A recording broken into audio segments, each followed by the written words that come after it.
Hello hi सलाम, मैं हूं वसीम खान और आप देख रहे हैं मेरा YouTube channel. Dear student, class 10th के बच्चों के लिए महाराष्ट्र स्टेट बट के जो हमारे स्टूडेंट्स हैं वो मैथ्स 1 की प्रैक्टिस हमारे चैनल से कर सकते हैं, मैथ्स 2 की भी कर सकते हैं, क्योंकि मैंने पिछले काफ़ी सालों से बहुत सारा कंटेंट जो है यहाँ पढ़ा के रखा है। इस वीडियो में आप है ना एक सैम्पल पेपर का सोल्यूशन देखने वाले हैं। मेरी आपसे रिक्वेस्ट है कि अगर आप चैनल पर नए हैं तो सबसे पहले तो इस वीडियो को लाइक कीजिए। देन फिर अगर आप चैनल पर नए हैं तो चैनल को सब्सक्राइब जरूर कर दीजिए, क्योंकि इस पर आपको जो है ना सैम्पल पेपर के सोल्यूशन देखने को मिलेंगे, है ना, जिससे आपको थोड़ा सा पता चल जाएगा कि आपको कितना आता है और आपको और कितनी मेहनत करने की ज़रूरत है। ठीक है, तो चलिए हम स्टार्ट करते हैं। एक सैम्पल पेपर, ये रहा एक सैम्पल पेपर आपके सामने आपकी स्क्रीन पर। हम क्वेश्चन सॉल्व करके चेक करेंगे कि हमको कितना आता है और कितना नहीं आता है ना। तो मैं तो आपको सॉल्व करवाता जाऊंगा। देखिए यहाँ पर जो भी क्वेश्चन आप देख रहे हैं उसके आगे लिखा हुआ है कि वो कौन से चैप्टर से लिखा हुआ है। ठीक है, देखिए जैसे पेपर पैटर्न होता है क्वेश्चन नंबर 1 का ए, जिसमें एमसीक्यूज होते हैं। तो पहला क्वेश्चन हम करने जा रहे हैं। पेपर भी किस तरह से लिखना होगा एग्जाम में वो भी हम इसमें आपको प्रेजेंटेशन के तौर पर बताएंगे। ठीक है, तो पहला question, the value of determinant 5 3 -7 -4। Determinant दिया है आपको, इसका वैल्यू क्या आएगा। तो जाहिर है आपको इसको साइड में रफ वर्क करके तो सॉल्व करना पड़ेगा, है ना। तो ये क्वेश्चन जो है आप जब एग्जाम में भी जब लिखेंगे तो आपको सॉल्व नहीं करना है ना, आपको डायरेक्टली आंसर लिखना है। तो देखिए मान लीजिए आपका ये आंसर शीट है, तो आप क्वेश्चन नंबर 1A आप इस तरह से लिखोगे।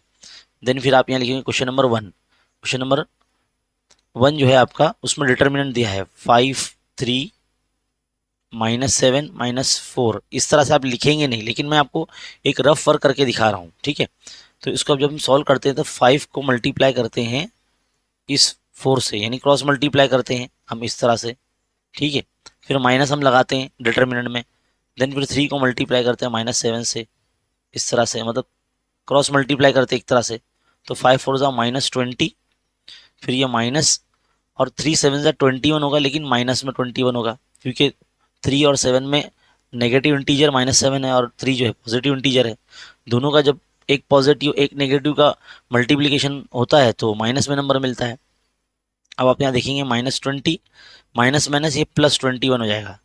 तो यहाँ पर जब सब्ट्रैक्शन का ऑपरेशन होगा यहाँ पर, तो 21 में से 20 चला गया तो 1 आ गया। तो आपका आंसर जो है यहाँ पर 1 आया है। अगर आप यहाँ देखोगे आपको जो मिला है, तो आपका ऑप्शन डी आपका राइट आंसर होगा। तो आप उसको लिखेंगे कैसे एग्जाम में। तो ये तो फिलहाल हमारा रफ वर्क था, ये हमने आपको रफ वर्क करवाया है ना। ये हम इसको यहाँ से उठा देंगे और आप इस तरह से एग्जाम में लिखेंगे option option D is equal to 1। ऐसे आप लिखेंगे, ऑप्शन भी लिखेंगे और ऑप्शन में क्या है वो भी आपको लिखना है। ठीक है, इस तरह से आप लिखेंगे, यानी क्वेश्चन नंबर 1 का option D is equal to 1, ऐसे आपको लिखना है। सिर्फ ऑप्शन लिखेंगे तो भी चलता है, लेकिन हम जो है ऑप्शन में क्या हमको दिया गया है वो भी हम लिख रहे हैं, स्पेसिफाई कर रहे हैं। तो आपको ऐसा नहीं है कि भाई सिर्फ ऑप्शन के अलावा अगर उसका आंसर भी लिख रहे हैं तो मार्क्स नहीं मिलेंगे, ऐसा नहीं है, बिल्कुल मार्क्स मिलेंगे। ठीक है, बढ़ते हैं आगे नेक्स्ट क्वेश्चन की तरफ। नेक्स्ट क्वेश्चन क्या है हमारा, देखते हैं। The net asset value NAV of unit in mutual fund scheme is 10 rupees 65 paisa. Then the amount required to buy 500 such units.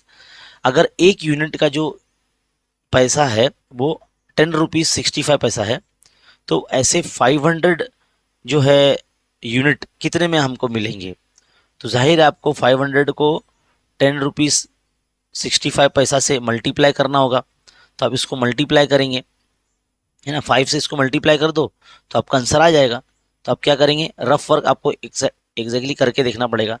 तो 500 यूनिट हम परचेस कर रहे हैं, तो 500 को मल्टीप्लाई करना कितना है, 10 रुपीज़ 65 पैसा से। तो आप ऐसे समझिए ये 5 इंटू 100 है ना।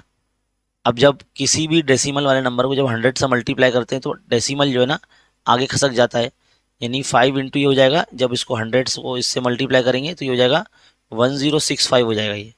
अब बस आप इसको 5 से मल्टीप्लाई कर दो, 5 5 जा 25, कैरी 2, 5 6 30, 30 + 2 32, 2 कैरी 3, फिर ये 3 हो जाएगा, 5 वन ज़ा 5, 5325। तो आपका 5325 आंसर आया। तो यहाँ पर 5325 किधर है, 5325, ये ऑप्शन ए आपका क्या है, ऑप्शन ए है। तो ऑप्शन ए आपका, आप इस तरह से लिखेंगे ऑप्शन ए 5325, ऐसे आप आंसर लिखेंगे एग्जाम में, ठीक है। अब नंबर 3 क्वेश्चन, क्वेश्चन नंबर 3 में क्या बोला है, different expenditures incurred on the construction of a building were shown by a pie diagram। एक पाई डायग्राम में एक्सपेंडिचर्स यहाँ पे मेंशन है बिल्डिंग के कंस्ट्रक्शन के लिए। The expenditure 45,000 on cement, cement पे 45,000 रुपीज जो है खर्च किया गया है, जो उसमें पाई डायग्राम में 75 डिग्री का इसमें एंगल बताया है। Then total expenditure on construction will be dash, यानी पूरी बिल्डिंग के कंस्ट्रक्शन के लिए कितना लगा होगा। तो ये आपको है ना एग्जैक्टली जाहिर है इसको रफ वर्क में करना पड़ेगा, यानी देखने के लिए। तो पहले मैं ये वाला हटा देता हूँ, है ना।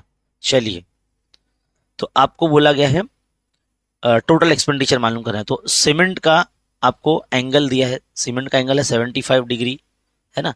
अब मान लीजिए टोटल एक्सपेंडिचर जो हम यहाँ लिखते हैं, जब आपने पाई डायग्राम को सॉल्व किया होगा, ऐसे बहुत सारे क्वेश्चंस आपने प्रैक्टिस सेट 6.5 में सॉल्व किए हैं, है ना, आपके टेक्स्ट बुक में। तो टोटल एक्सपेंडिचर आप यहाँ लिखते हैं, तो हम उसको सपोज करते हैं कि टोटल एक्सपेंडिचर आपका एक्स है ना, और इस पर कितना 45,000 रुपीज़ खर्च हुआ है सीमेंट पे, उसका एंगल भी है, इनटू हम 360 से मल्टीप्लाई करते हैं क्योंकि पाई डायग्राम है। तो अब हमको जो फाइंड करना है, तो टोटल अमाउंट यानी जो कि एक्स है उसको साइड में रखेंगे, 45,000 के डिवाइड में हम 75 को यहाँ ले लेंगे और 360 से मल्टीप्लाई करेंगे, ठीक है। अब आप इसको कर सकते हैं 3 के टेबल से, 3 टू ज़ा 6, 3 5 ज़ा 15, 3 1 ज़ा 3, 3 टू ज़ा 6 0। 5 के टेबल से आप कर सकते हैं, 5 5 ज़ा 5 9 ज़ा, फिर 5 1 ज़ा 5, 5 1 ज़ा 5, 5 8 ज़ा 40 एंड देन 2 0। देन फिर आप 1800 को 120 से मल्टीप्लाई कर दो, तो आपको मिल जाएगा 12 8 ज़ा 96, कैरी 9, 12 1 ज़ा 12, 12 प्लस 9 21, और ये 30, तो 2,16,000 आपका आंसर आएगा। अब ये ऑप्शन में किधर है, ये आपका ऑप्शन ए है 2,16,000। तो आप लिखेंगे ऑप्शन ए 2,16,000 रुपीज, ये आपका राइट आंसर होगा, है ना। Now move on, fourth question, fourth MCQ. आपको एक टेबल दिया है, टेबल में आपको क्लास है और उसका एक तरह से फ्रीक्वेंसी दिया है, डिस्टेंस कवर बाय पर litre and number of cars. तो बोलता है कि the median of the distance covered by litre shown in the above data is in the group dash. Median class एक तरह से हमको फाइंड करना है कि क्या होगी। तो अब हम मीडियन क्लास कैसे फाइंड करते हैं, जाहिर हम लोग को जो टेबल दिया जाता है उसमें क्यूमुलेटिव फ्रीक्वेंसी वाला हम जो टेबल बनाते हैं, है ना। फिर उसमें टोटल नंबर जब n आता है तो उसको 2 से डिवाइड करते हैं, फिर जो नंबर हमको मिलता है वो नंबर कौन सी क्लास के अंदर लाई करता है, वो सिलेक्टेड क्लास हमारी जो होगी मीडियन क्लास होती है।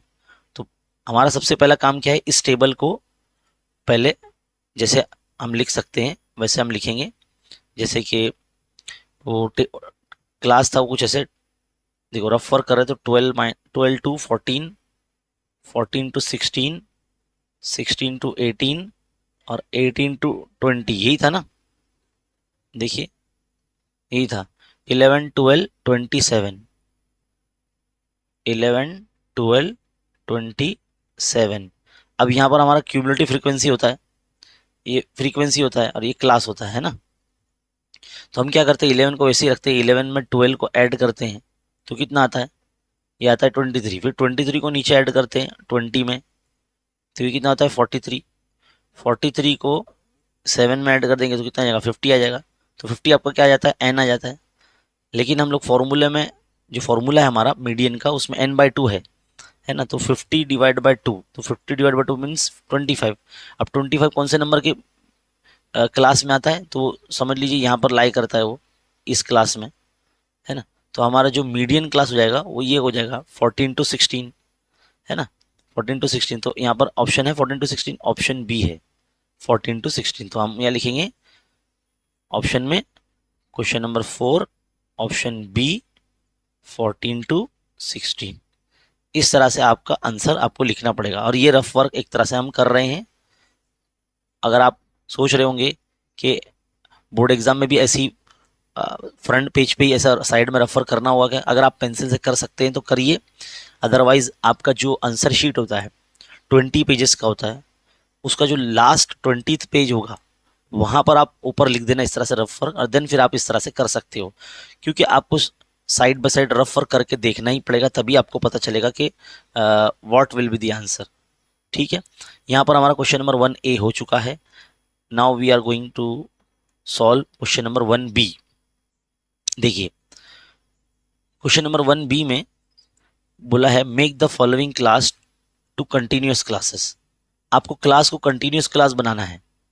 ठीक है, कैसे बनाते हैं नॉर्मली, जो लोअर लिमिट ऑफ क्लास होता है उसमें से 0.5 रिड्यूस करते हैं, कम करते हैं, और जो अपर लिमिट ऑफ क्लास होता है उसमें वो 0.5 ऐड कर देते हैं।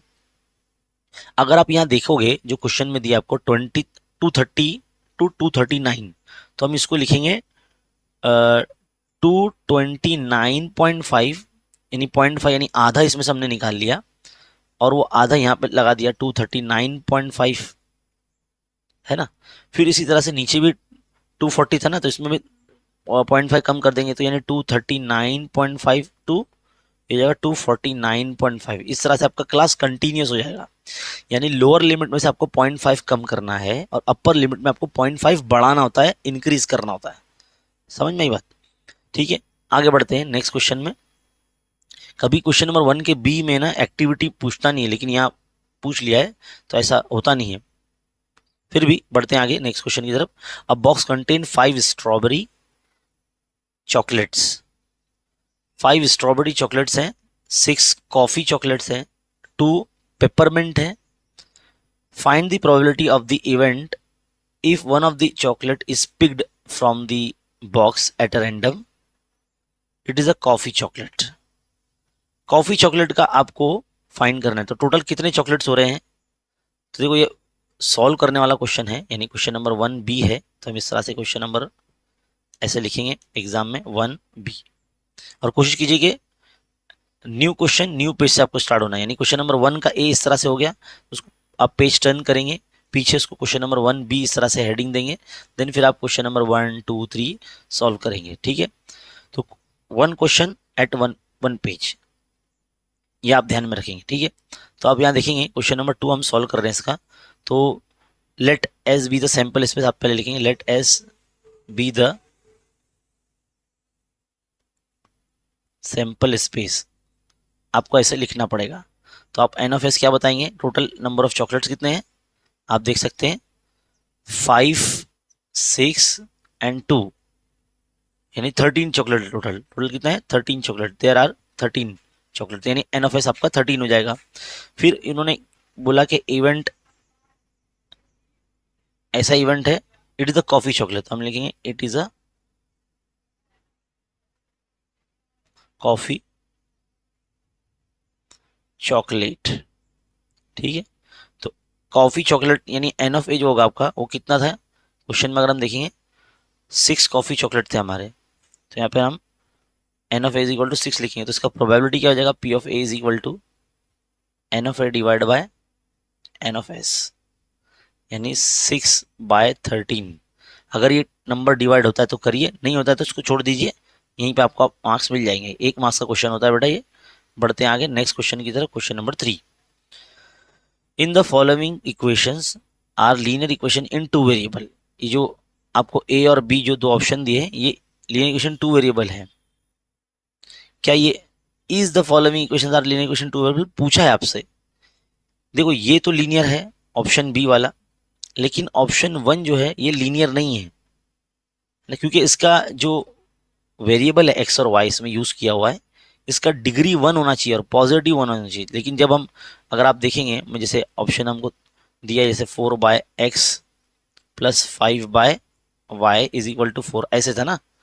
जब हम इसको ऊपर लिखते हैं ना, यानी x को जब फ्रैक्शन को तोड़कर, यानी जिसको ऊपर लिखते हैं, तो इस तरह से x का पावर वन हो जाएगा, -1 हो जाएगा, तो y का पावर भी वन हो जाएगा अगर ऊपर लिखेंगे तो।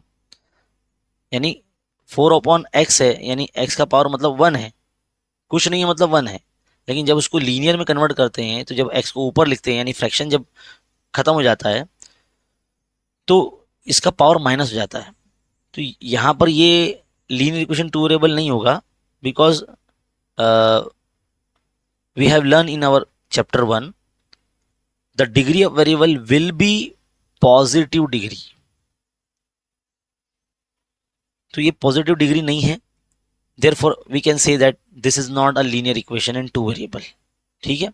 हाँ, लेकिन जो सेकेंड ऑप्शन है आपका बी वाला, क्या था वो, 4m plus 3n is equal to 12, ये जो है आपका लीनियर इक्वेशन टू वेरिएबल होगा, क्योंकि इसके अंदर जो वेरिएबल है m और n, इसका डिग्री वन है, पॉजिटिव वन है। ठीक है, ये आपको पता होना चाहिए। Now move on, fourth question, find the determinant. अब एक और डिटर्मिनेंट 7/3, 5/3, 3/2, 1/2, ये आपको सॉल्व करना है। देखिए क्वेश्चन नंबर 4,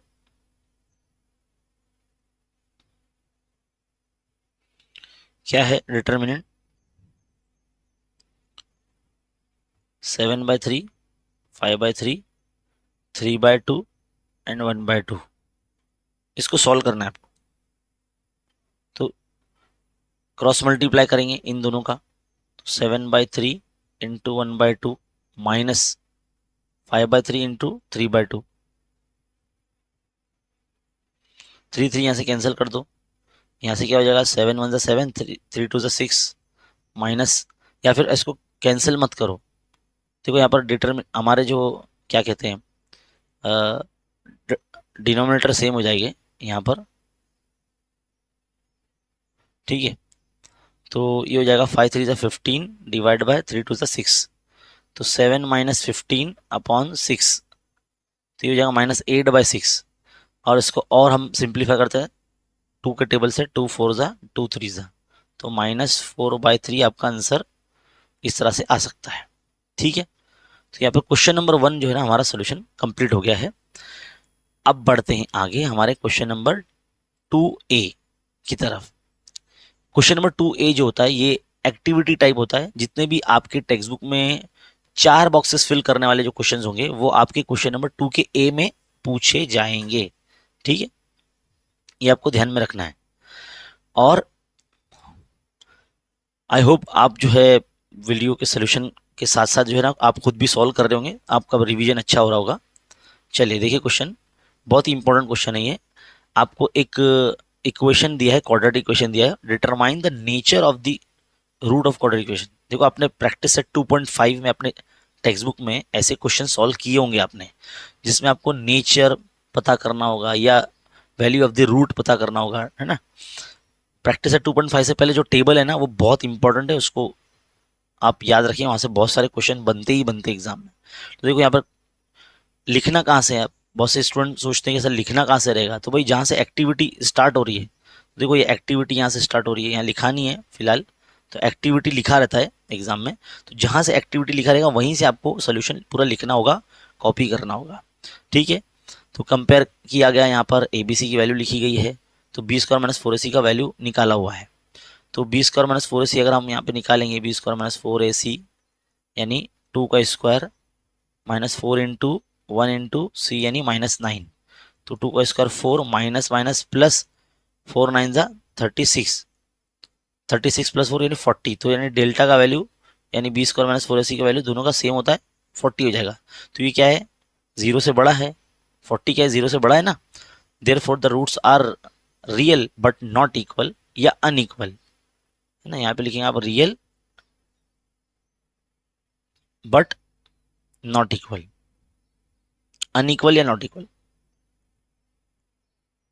इस तरह से, इस तरह से आप लिखेंगे। ठीक है, आपका क्वेश्चन नंबर 2 का ए यहाँ पर कंप्लीट हो जाता है। बढ़ते हैं आगे, क्वेश्चन नंबर 2 ए का second, for a road safety committee of two, form two boys and two girls,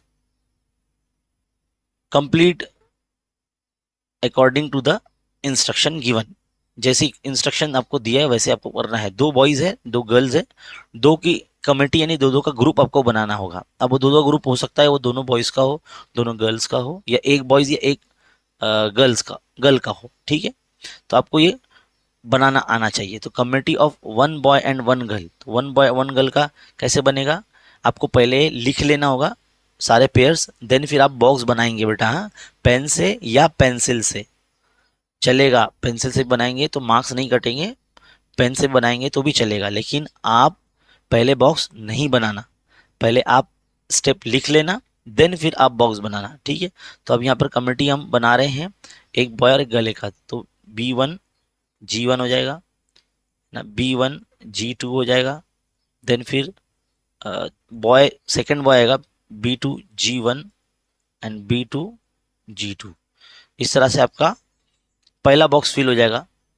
अब सेकंड में बोला है कम्युनिटी ऑफ टू बॉयज, दो बॉयज की कम्युनिटी यानी B1 B2 ही आएगा इसमें सिर्फ।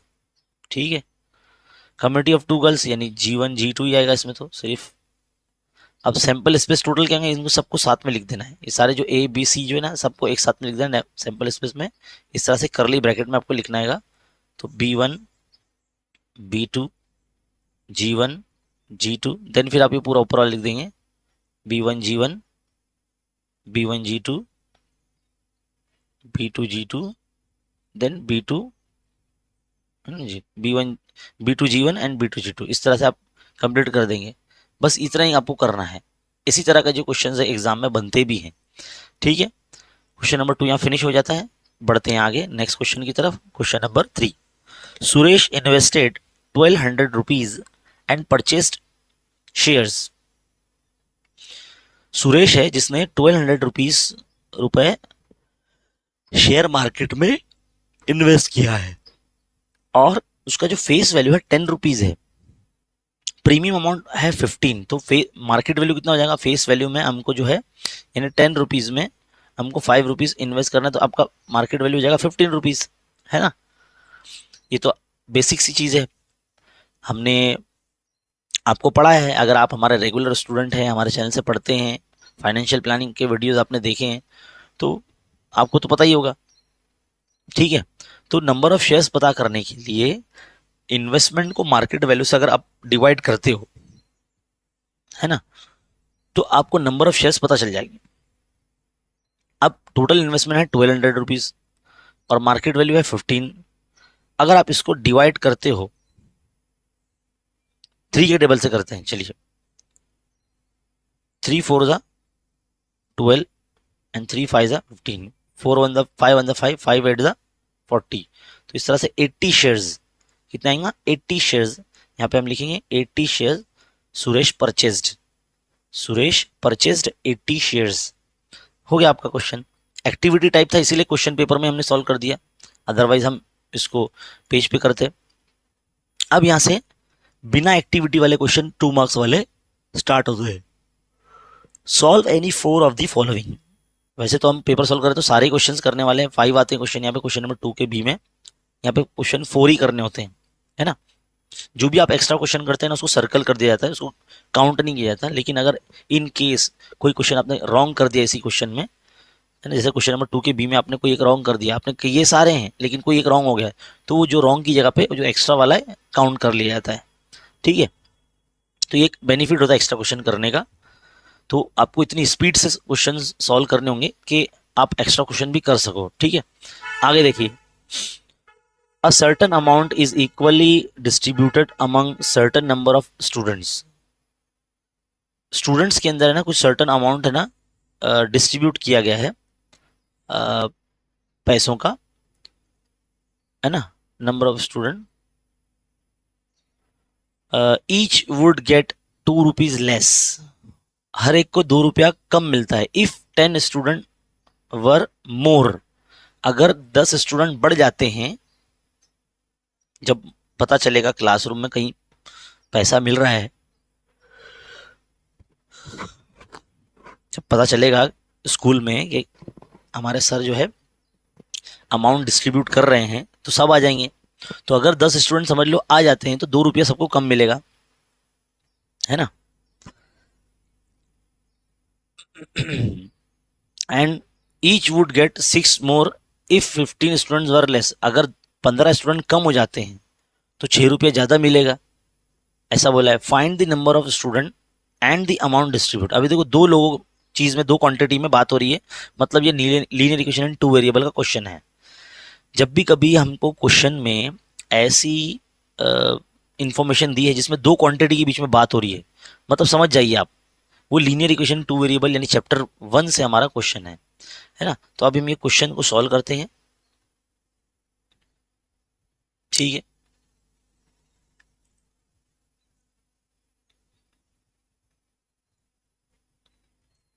देखिए क्वेश्चन हमने लिख दिया यहाँ पर, अब हम इसको सॉल्व करेंगे, सोल्यूशन। तो हम सपोज करेंगे let x be the number of students,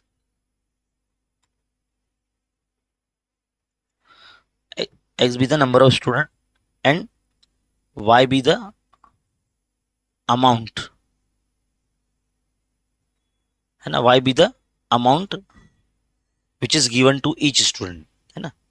तो इसको लिखेंगे कैसे, अगर 10 स्टूडेंट हमारे बढ़ जाते हैं, ऐसा था ना कंडीशन, पहला कंडीशन क्या था हमारा, देखो अगर यहाँ पर 10 स्टूडेंट इंक्रीज होते तो सबको 2 रुपया कम मिलता है, तो 10 स्टूडेंट बढ़ रहे हैं यानी x+10, है ना। तो आपको 2 रुपया कम मिलता है यानी y-2, है ना। तो टोटल अमाउंट क्या होगा, यहाँ पर हमने लिखना भूल गया, टोटल अमाउंट XY हो जाएगा, है ना। टोटल वैल्यू क्या हो जाएगी, XY हो जाएगा, टोटल डिस्ट्रीब्यूशन मतलब XY हो जाएगा। तो यहाँ पे इन दोनों को भी हम लोग ऐड मल्टीप्लाई करेंगे तो हमारा टोटल XY हो जाएगा। ये इक्वेशन आपको बनाने आना बहुत ज़रूरी है, जब तक आपका इक्वेशन नहीं बनेगा आप आगे सॉल्व नहीं कर पाएंगे। अगर x नंबर ऑफ स्टूडेंट है और y जो है उनको दिया जाने वाला अमाउंट है, तो टोटल क्या हो जाएगा, दोनों को मल्टीप्लाई कर लेंगे, है ना। कितना पैसा डिस्ट्रीब्यूट हुआ वो पता करने के लिए हमको नंबर ऑफ स्टूडेंट को और उनको दिए जाने वाला अमाउंट को मल्टीप्लाई करना पड़ेगा, तो टोटल मालूम हो जाएगा। देखो वही हम कर रहे हैं यहाँ पर। तो यहाँ पर जो पहली इक्वेशन आपकी बनी है x+10 और y-2, ये नंबर ऑफ स्टूडेंट्स है पहला, और दूसरा जो है उनको दिया जाने वाला अमाउंट है ना। तो ये टोटल आपका आ गया XY, यहाँ पर आप देख सकते हैं टोटल आ गया। अब आप यहाँ देखेंगे इसको अगर आप सॉल्व करते हो तो आपको एक इक्वेशन मिलेगी, तो दो ब्रैकेट को मल्टीप्लाई करना तो आपको आना चाहिए। तो एक्स इंटू वाई XY, फिर हम प्लस क्या हो जाएगा, 2 को अगर x से मल्टीप्लाई करेंगे तो ये 2x हो जाएगा, है ना। लेकिन माइनस में रहेगा 2, क्योंकि आप यहाँ देख रहे हैं 2 माइनस में है, तो ये हो जाएगा, ठीक है, -2x, है ना। फिर प्लस जब ये 10 से मल्टीप्लाई होगा ये सेकंड ब्रैकेट, तो 10y हो जाएगा, और -10 टू -20 हो जाएगा, इक्वल टू ये XY। एकदम स्लोली समझा रहा हूँ मैं ताकि आपको समझ में आ जाए। अब देखो यहाँ से XY कैंसिल कर दो, नेक्स्ट स्टेप में -2x + 10y, 20 को आप यहाँ भेज दो। एक तरह से आपका ये जो एक इक्वेशन बन गया है, लेकिन ये छोटा हो सकता है क्योंकि देखो 2 से डिविजिबल नंबर नज़र आ रहे हैं। अगर मैं यहाँ पर 2 से डिवाइड कर दूँ तो ये -x हो जाएगा, 2 5 ज़ा 10 हो जाएगा, और ये 2 10 ज़ा 20, यानी इस तरह से इक्वेशन नंबर 1 हो जाएगा। ये पहली कंडीशन हमने जब रीड की क्वेश्चन की, तब हमको ये इक्वेशन हमारी बनी, तब जाके हमारा इक्वेशन नंबर 1 हमको मिल गया। अब यहाँ बोला इसलिए if and each would gate 6 more if 15 students were less, 6 रुपये ज़्यादा मिलेगा अगर 15 स्टूडेंट कम हो जाएंगे। तो 15 स्टूडेंट कम कर दो तो y-15, और 6 रुपये ज़्यादा मिलेगा, यानी x+6, नहीं नहीं, 1 मिनट, क्वेश्चन में बोला है कि अगर अमाउंट तो y है ना, तो 6 रुपीज़ ज़्यादा मिलेगा, यानी y+6। कब? अगर 15 स्टूडेंट कम हो जाते हैं, तो टोटल अमाउंट हमारा हो जाएगा XY, है ना, XY लिखेंगे टोटल। तो अब यहाँ पर भी मल्टीप्लाई करो, x×y XY, है ना। अगर हम x से मल्टीप्लाई कर रहे हैं इसको, तो हमारा मिलेगा x×y XY plus 6×x 6x minus 15×y 15y, फिर माइनस 5×6=90, है ना, 5×6=90 इक्वल टू XY। अब यहाँ से XY कैंसिल कर दो, आपका इक्वेशन आ जाएगा x6x माइनस 15y माइनस 90, यहाँ भेज दो आप तो +90 हो जाएगा ये। अगर आप ये देखोगे, ये इक्वेशन भी थोड़ा सा मतलब 3 से डिविजिबल नंबर नज़र आ रहा है, तो 3×2 तो डिवाइड बाय 3 ऐसे लिख देना। यहाँ पे हमने लिखेंगे डिवाइड बाय 2, है ना, ऐसे लिखना नहीं एग्जाम में, बाकी आप अच्छे से लिखना, है ना। Dividing two by 2 to equation 1, है ना, डिवाइडिंग बाय 3 टू इक्वेशन 2, इस तरह से। तो इस तरह से 2x minus 5y is equal to 30, ये इक्वेशन नंबर आपका 2 हो जाएगा। अब आप क्या कर सकते हैं, इजीली एलिमिनेशन मेथड से दोनों इक्वेशन को सॉल्व कर सकते हैं। तो आप ऐड कर देना दोनों इक्वेशन को, तो -x plus 5y is equal to 10 और 2x minus 5y is equal to 30, ये आपका हम ऐड कर रहे हैं। देखो +5y माइनस 5y गया, 2x में से एक x चला गया, तो आपका x बचा, और ये हो जाएगा 40, है ना। तो यानी टोटल 40 स्टूडेंट्स हैं यहाँ पर। अब ये x का वैल्यू जो 40 है, इसको पुट हम करेंगे, put x equal to 40 in equation 1। Equation 1 जो रहेगी उसमें लिखेंगे हम लोग, तो -x plus 5y is equal to 10, तो ये जाएगा -40 plus 5y is equal to 10, 5y is equal to 10 plus 40, that will be 50। तो 5 1 5, 5 1 5, तो y is equal to 50 divide by 5 means 10 आ जाएगा, तो y will be 10। Total student कैसे आएंगे, देयरफॉर टोटल अमाउंट ना, टोटल अमाउंट कैसे मालूम करेंगे, टोटल अमाउंट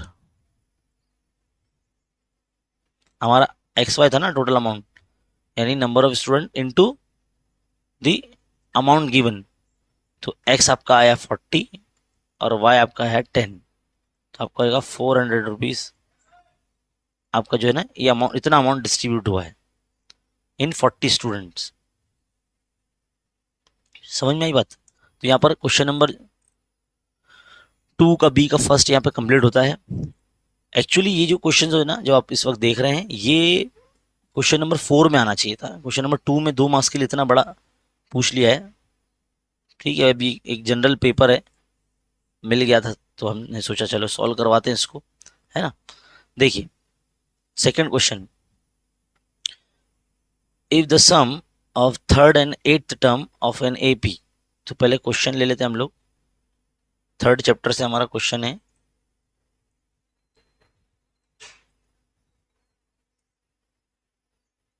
देखो एपी वाला क्वेश्चन है, third term and eighth term of AP is 7, the sum of third term and eighth term का जो सम है वो 7 है, and the sum of seventh and 14th, seventh term and 14th term का जो sum है वो कितना है, -3 है। Find a and d. तो आपको a first term, d common difference आपको फाइंड करने के लिए बोला जाता है। सिंपल सी बात है, आप कौन सा फॉर्मूला लगाएंगे, we know that T N is equal to A plus N minus 1 into D. अगर आप एन की यहाँ पे 3 रखते हो तो आपको क्या मिलेगा, 3 - 1 2 बनेगा, तो a प्लस 2d डायरेक्टली लिखते हैं हम लोग। अगर n की यहाँ पे आप 8 रखते हो तो आपको क्या मिलेगा, a प्लस 7d मिलेगा, ठीक है। इसी तरह से अगर आप n की यहाँ पे 7 रखते हो तो आपको क्या मिलेगा, t7 is equal to a plus 6d मिलेगा, ये फॉर्मूला रखने दो। और 14 रखते हो अगर n की यहाँ पे, तो आपको क्या मिलेगा, a प्लस 13D। बस अब इन दोनों को ऐड कर दो, एक तरह से साइमल्टेनियस इक्वेशन बनेगी, उसको सॉल्व करना है। तो थर्ड टर्म और एट्थ टर्म का सम कितना 7 है, तो थर्ड टर्म यानी a+2d +a+7d इक्वल टू कितना है 7 है। तो यहाँ पर a 2a हो जाएगा और 7+2 9d हो जाएगा इक्वल टू 7। आपका इक्वेशन नंबर 1 बन गया। इसी तरह से इनको भी आप ऐड करेंगे, a+6d +a+13d is equal to -3 आपका। तो a 2a हो जाएगा और 6+13 यानी 19d हो जाएगा, ये -3, ये आपका इक्वेशन नंबर 2 हो जाएगा। अब आप इक्वेशन नंबर 1 में से 2 को सब्ट्रैक्ट कर दीजिए, है ना। सब्ट्रैक्ट कर देंगे तो आप इजीली फाइंड कर सकते हैं ना डी का वैल्यू। देखो सब्ट्रैक्ट कर रहे हैं आप, तो सब्ट्रैक्ट करेंगे तो सबका साइन बदल जाता है ना। जो माइनस होता है प्लस, जो प्लस होता है माइनस। तो देखो 2a गया, 19 में से 9 गया तो आपका हो जाएगा -10d, है ना। और ये हो जाएगा 10। तो जब 10 10 से डिवाइड होगा और माइनस यहाँ लग जाएगा तो आपका डी का वैल्यू हो जाएगा -1। कितना जाएगा आपका -1। डी का वैल्यू आपका आ गया -1। अब इसको पुट करेंगे आप किसी भी इक्वेशन में, जो आपका सिंपल इक्वेशन है फर्स्ट इक्वेशन में। Put D is equal to -1 in equation 1। क्या आपका इक्वेशन है 2a + 9d is equal to 7। तो 2a + 9 -1 equal to 7। 2a + -9 equal to 7। Next step में क्या करें, 2a इज इक्वल टू 7 के प्लस में जाएगा 9 16 है ना। 2 8 16, तो a इज इक्वल टू आपका 8 हो जाएगा। a इज इक्वल टू कितना हो जाएगा 8 हो जाएगा। तो a और d आपका दोनों आ गया और यहाँ पर हमको यही दो मालूम करना था। ठीक है, दो क्वेश्चन हो गए। थर्ड क्वेश्चन है आपका, थोड़ा सा ब्लरी इमेज है, sorry for that.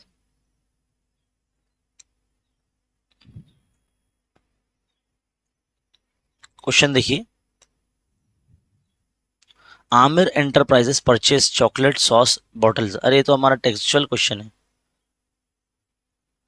Aamir enterprises ने परचेस किया है chocolate sauce bottle and paid GST 3800 rupees.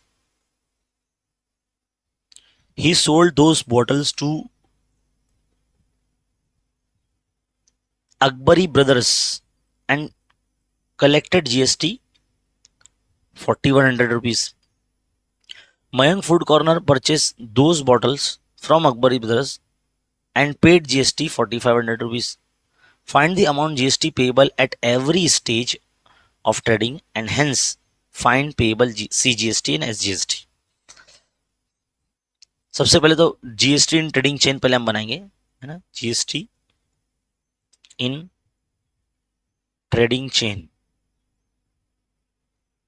Chain बनाने के लिए पहले जो सबसे पहले थे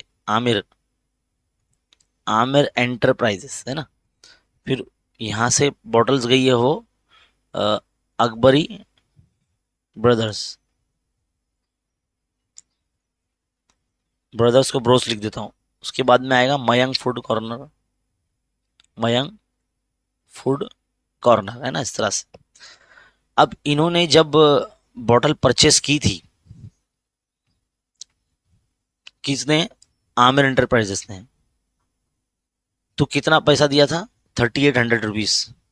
कितना दिया था 3800 rupees.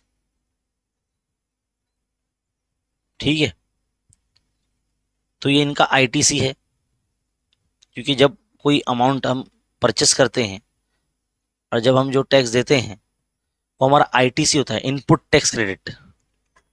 The tax given at the time of purchase it is called ITC, input tax credit. लेकिन यही chocolate sauce bottle Aamir enterprises ने किसको सेल किया, अकबरी ब्रदर्स को। तो इन्होंने परचेस किया ना इनसे, तो इनका आईटीसी रहेगा वो जितने में इन्होंने परचेस किया। मतलब इन्होंने, आमिर एंटरप्राइजेस ने जितने में सेल किया इनको, वो अकबरी ब्रदर्स का आईटीसी रहेगा। कितने में इनको दिया था 4100 रुपीज। तो जो 4100 रुपीज़ है वो इनका आउटपुट टैक्स है, किसका? आमिर एंटरप्राइजेस का 4100 रुपीज़। ये बात याद रखिए। अब आगे बोला है कि Mayank food corner purchase those bottle from Akbari brothers. तो अकबरी ब्रदर्स ने मयंक फूड कॉर्नर को सेल कर दिया, कितने में? 4500 रुपीज़ में। देखो है ना, यहाँ पर मैं हाईलाइट करता हूँ इसको, 4500 रुपीज़। तो अगर आप देखेंगे तो इनका आउटपुट टैक्स क्या हो जाएगा, क्योंकि इन्होंने सेल किया है मयंक फूड कॉर्नर को, तो 4500 रुपीज़ में। लेकिन इनका जो है वो आईटीसी रहेगा, क्योंकि इन्होंने परचेस किया है, आगे ये दे नहीं रहे हैं, है ना। तो यहाँ पर हमारा टर्मिनेट हो जाएगा चेन मयंक फूड कॉर्नर पे, क्योंकि ये आगे सेल नहीं कर रहे हैं। ठीक है। अब जीएसटी पेबल हम ऐसे फाइंड करते हैं, जीएसटी पेबल हम फाइंड करते हैं आउटपुट टैक्स में से आईटीसी माइनस करते हैं इनपुट टैक्स क्रेडिट। तो आप पूरा फुल फॉर्म लिखना, output tax minus input tax credit. तो आउटपुट है आपका 4100 माइनस 3800, तो कितना हो जाएगा ये हो जाएगा 300, 3000 नहीं भाई, 300 है ना, 300। अब इसका आप जीएसटी निकाल सकते हैं, सीजीएसटी जैसे, तो आप बताएंगे सीजीएसटी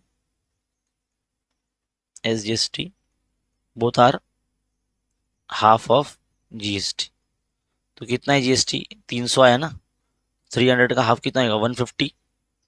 तो 150 रुपीज़ आ गया, ये पहले लेवल का है, यानी आमिर एंटरप्राइजेस का आ गया।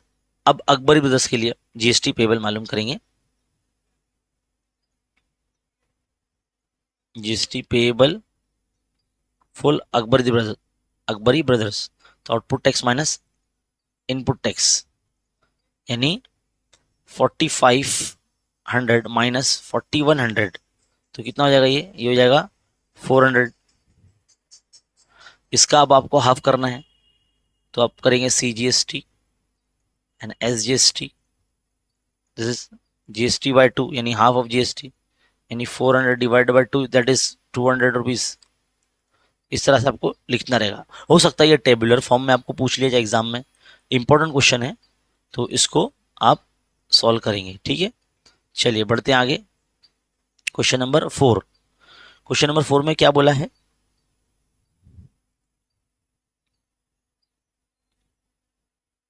देखते हैं।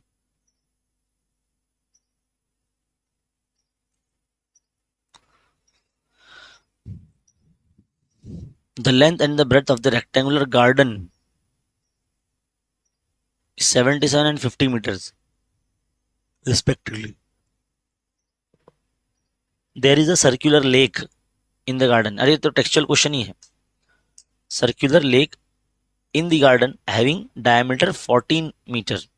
एक सर्कुलर जो है लेक है, झील है गार्डन के बीच में, जिसका डायमीटर 14 मीटर है। ड्यू टू द विंड, हवा की वजह से, a towel from terrace of a near by building fell into the garden. अब बाजू में कोई तो भी बिल्डिंग है, वहां पर एक टॉवेल सूख रहा है, वो हवा की वजह से उड़ के गार्डन में गिरेगा। Then find the probability of the event that the fell in the lake. कि प्रोबेबिलिटी आप ऐसा फाइंड कीजिए कि वो लेक में गिरे, यानी झील में गिरे उड़ के, उसका प्रोबेबिलिटी कितना रहेगा वो आपको फाइंड करना है। तो देखो यहाँ पर जब आप सॉल्व करेंगे, आपका टेक्सचुअल क्वेश्चन ही है देखा जाए तो। अब पहले आपको ना जो रेक्टेंगुलर गार्डन दिया है ना, उसको पहले आपको एरिया फाइंड करना पड़ेगा। तो area of garden, length into breadth formula है। तो लेंथ कितना है? 77। ये पोर्शन आपका लेंथ होता है, ये पोर्शन आपका ब्रेथ होता है, तो 77 इंटू 50 है ना। 5 7 जा 35, 35 प्लस 3 38, और ये 0। तो ये आपका रेक्टेंगुलर गार्डन का जो है एरिया आ गया।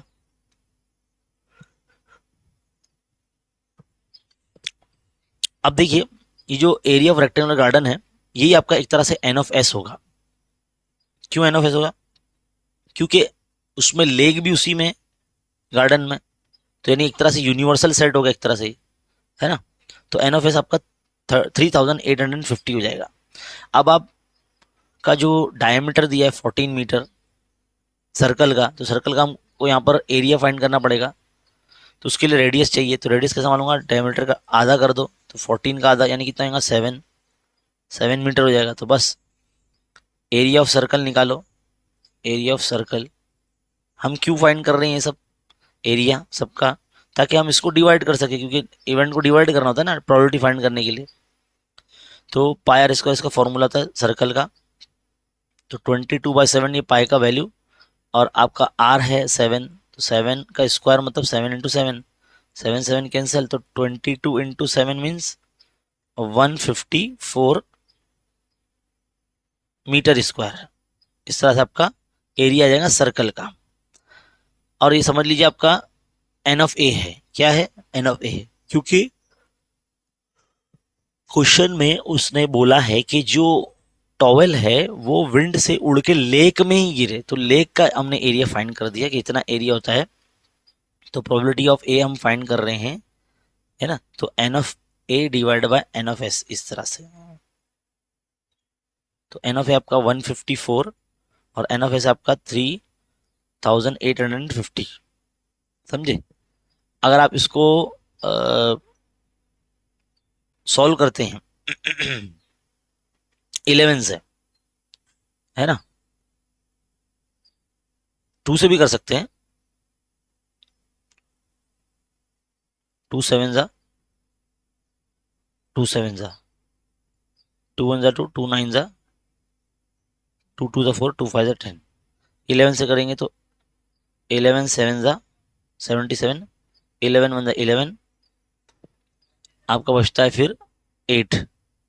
11 7 जा 77, फिर आपको बचेगा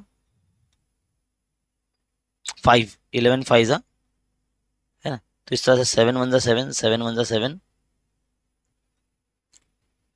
फिर 7 नहीं 7 2 जा 14 होता ना, 7 2 जा 14, 7 5 जा, तो 1/25 आपका प्रोबेबिलिटी आ जाएगा, 1/25। इस तरह से आपका क्वेश्चन यहाँ पे फिनिश हो जाता है, ठीक है। तो the probability of the event that the towel fail in the lake is 1/25। आपको लास्ट में एक लाइन लिखनी पड़ेगी।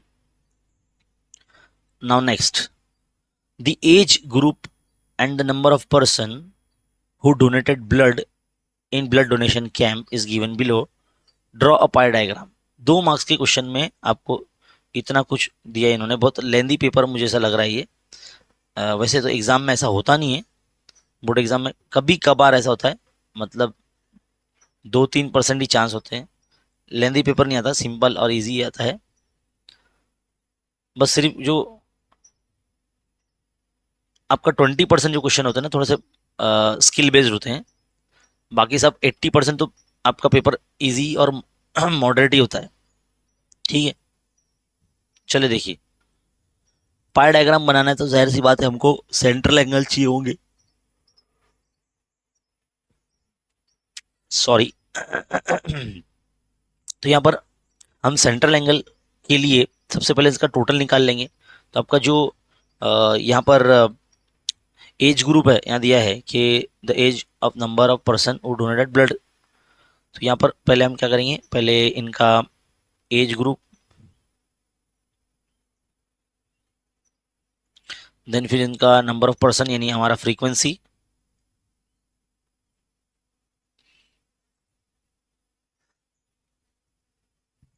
देन फिर आपका आएगा थीटा यानी सेंट्रल एंगल।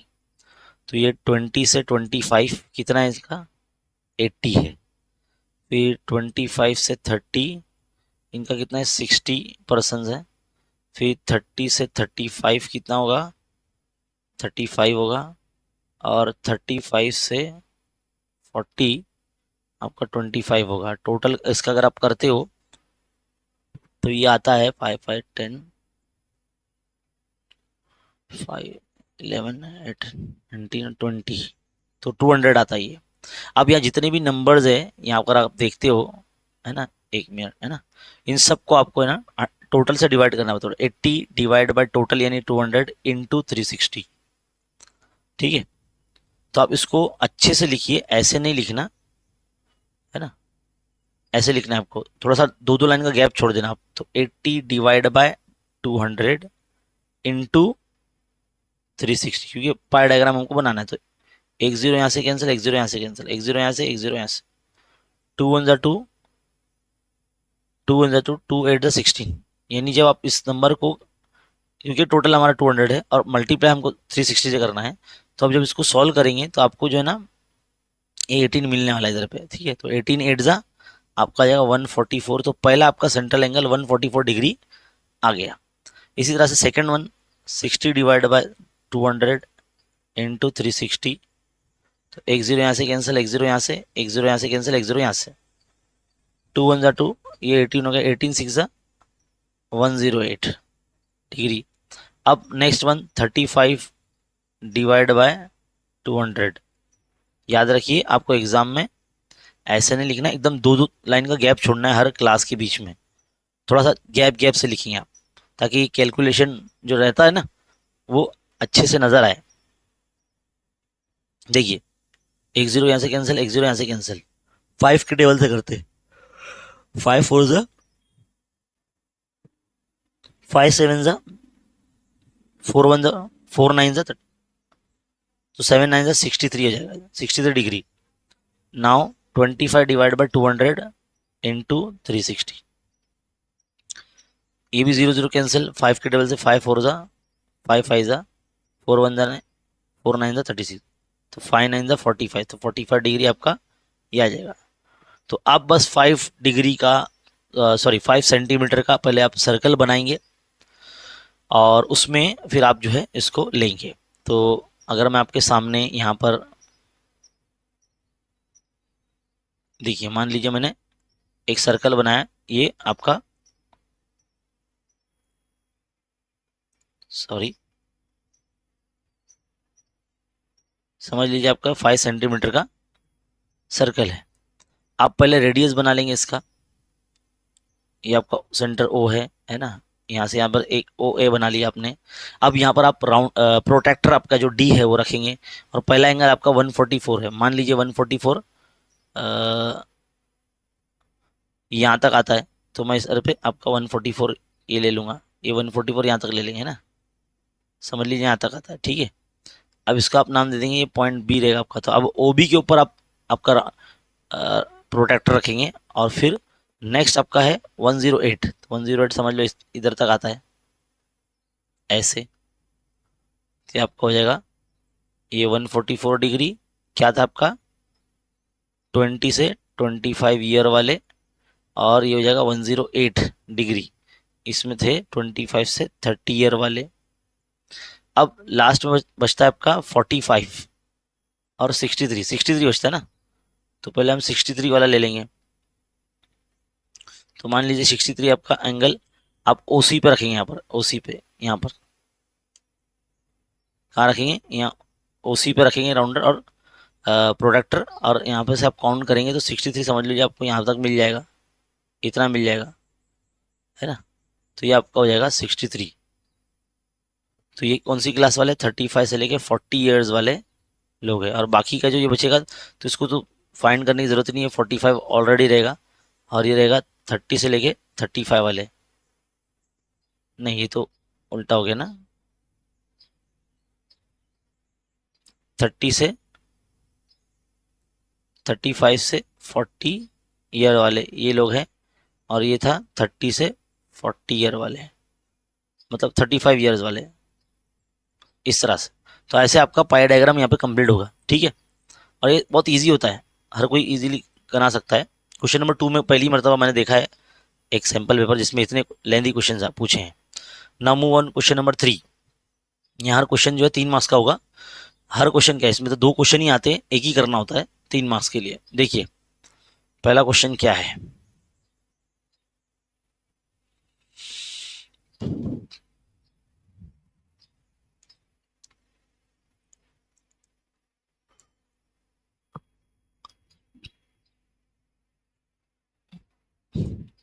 देखिए क्वेश्चन बोला है, in the orchid of mister Desh Pandey there are 150 oranges trees. Mister Desh Pandey के ऑर्किड में 150 ऑरेंजेस ट्रीज है, the number of trees in each row is 5 more, 5 है ये, 5 more than in each column, मतलब हर रो में 5 जो है ना ट्रीज ज्यादा है रैदर देन कॉलम के, है ना। तो कॉलम ऐसे होते हैं और रो ऐसे होते हैं, है ना, ठीक है।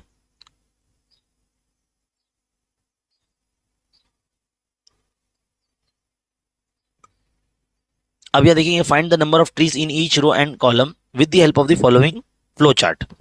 फ्लो चार्ट में उसने आपको ऑलरेडी बता दिया है कि the number of each trees in the column, तो कॉलम में समझ लीजिए कितने एक्स ट्रीज है, ऐसा बोला है।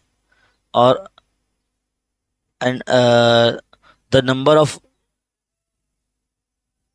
ट्रीज इन ईच रो, तो उसमें रो में 5 ट्री ज्यादा है ना, तो एक्स प्लस 5 रहेंगे यहाँ पर इस तरह से। यानी अगर इसमें समझ लो 5 ट्रीज है अगर कॉलम में, तो यहाँ पे 5 ट्री ज्यादा रहेंगे ना, 10 ट्रीज रहेंगे, है ना, ये याद रखिए आप। तो एक तरह से रेक्टेंगुलर शेप बनने वाला ही है। तो क्वाड्रेटिक इक्वेशन आपको फॉर्म करना है, क्वाड्रेटिक इक्वेशन आपको फॉर्म करना है इससे, how many trees in each row and each column, यानी एक्स का वैल्यू फाइंड करना एक तरह से, ठीक है। चलिए नॉर्मली हम करेंगे ऐसे, तो पहले बताएंगे लेट एक्स, जो हमने सपोज किया x be the number of, जो उसने क्वेश्चन लिख ऑलमोस्ट सब कुछ बताया है, number of trees in column, therefore x plus 5 trees in rows, ठीक है।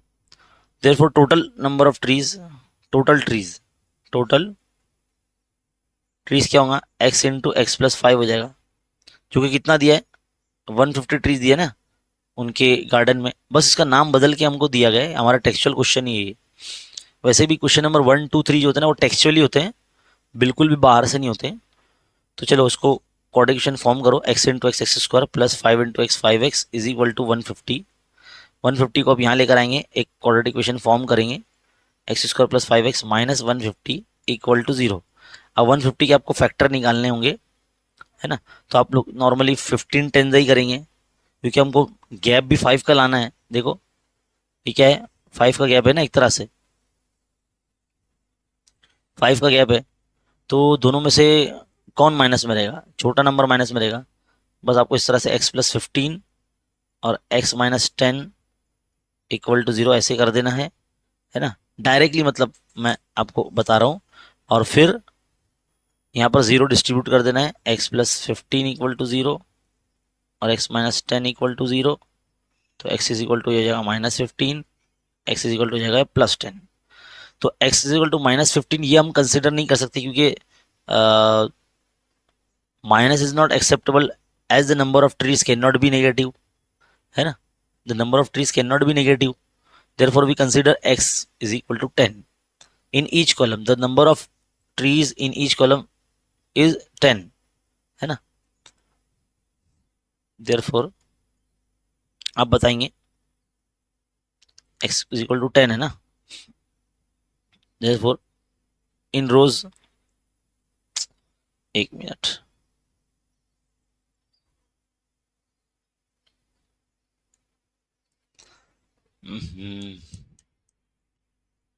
इन रोज x प्लस 5 ना, तो 10 प्लस 5 इक्वल टू 15 ट्रीज,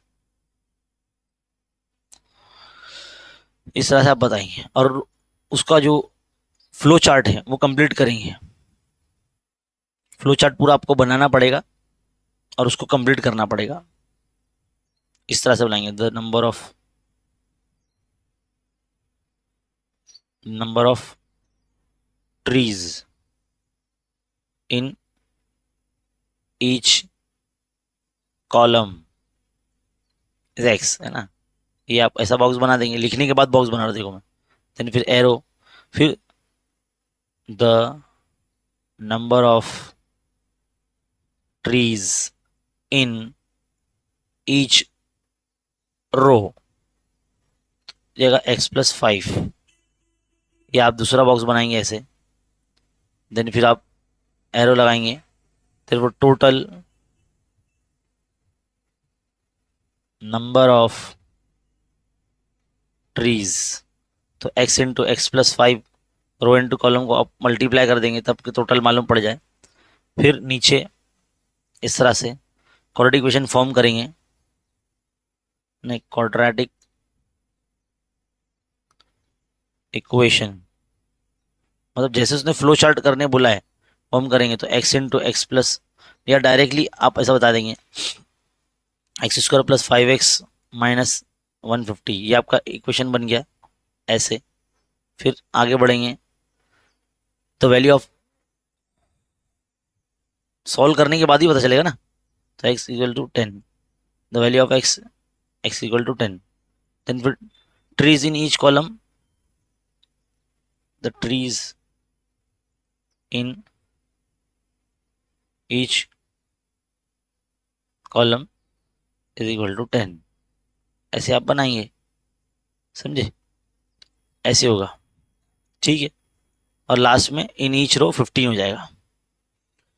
जब हमने फाइंड किया तो लास्ट में आपको एक बनाना पड़ेगा, ठीक है। तो इस तरह से हमारा ये क्वेश्चन भी कंप्लीट होता है। आगे बढ़ते हैं, सेकंड वन।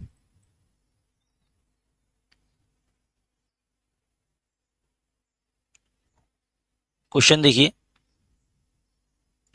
इसको इधर ही सॉल्व कर देते चलो। Shrimati Aruna Thakkar purchase 100 shares of face value 100 rupees. 100 rupees की जो फेस वैल्यू है शेयर की, ऐसे उन्होंने 100 शेयर्स परचेस किए हैं। When the market value is 1200 rupees, ओहो 1200 रुपीज का इनका मार्केट वैल्यू था, तो 1200 को अगर 100 से मल्टीप्लाई करेंगे तो कितना हो जाएगा, ये 1,20,000 हो जाएगा, है ना। 40 लग जाएंगे 12 के आगे, ठीक है।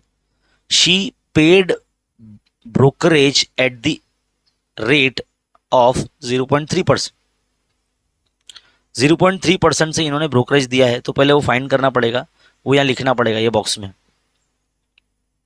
एंड 18% जीएसटी ऑन ब्रोकरेज, और ब्रोकरेज जो आएगा उस पर जीएसटी भी, यानी जो भी आपका अमाउंट आएगा उस पर जीएसटी भी फाइंड करेंगे आप, वो यहाँ लिखेंगे इधर पे।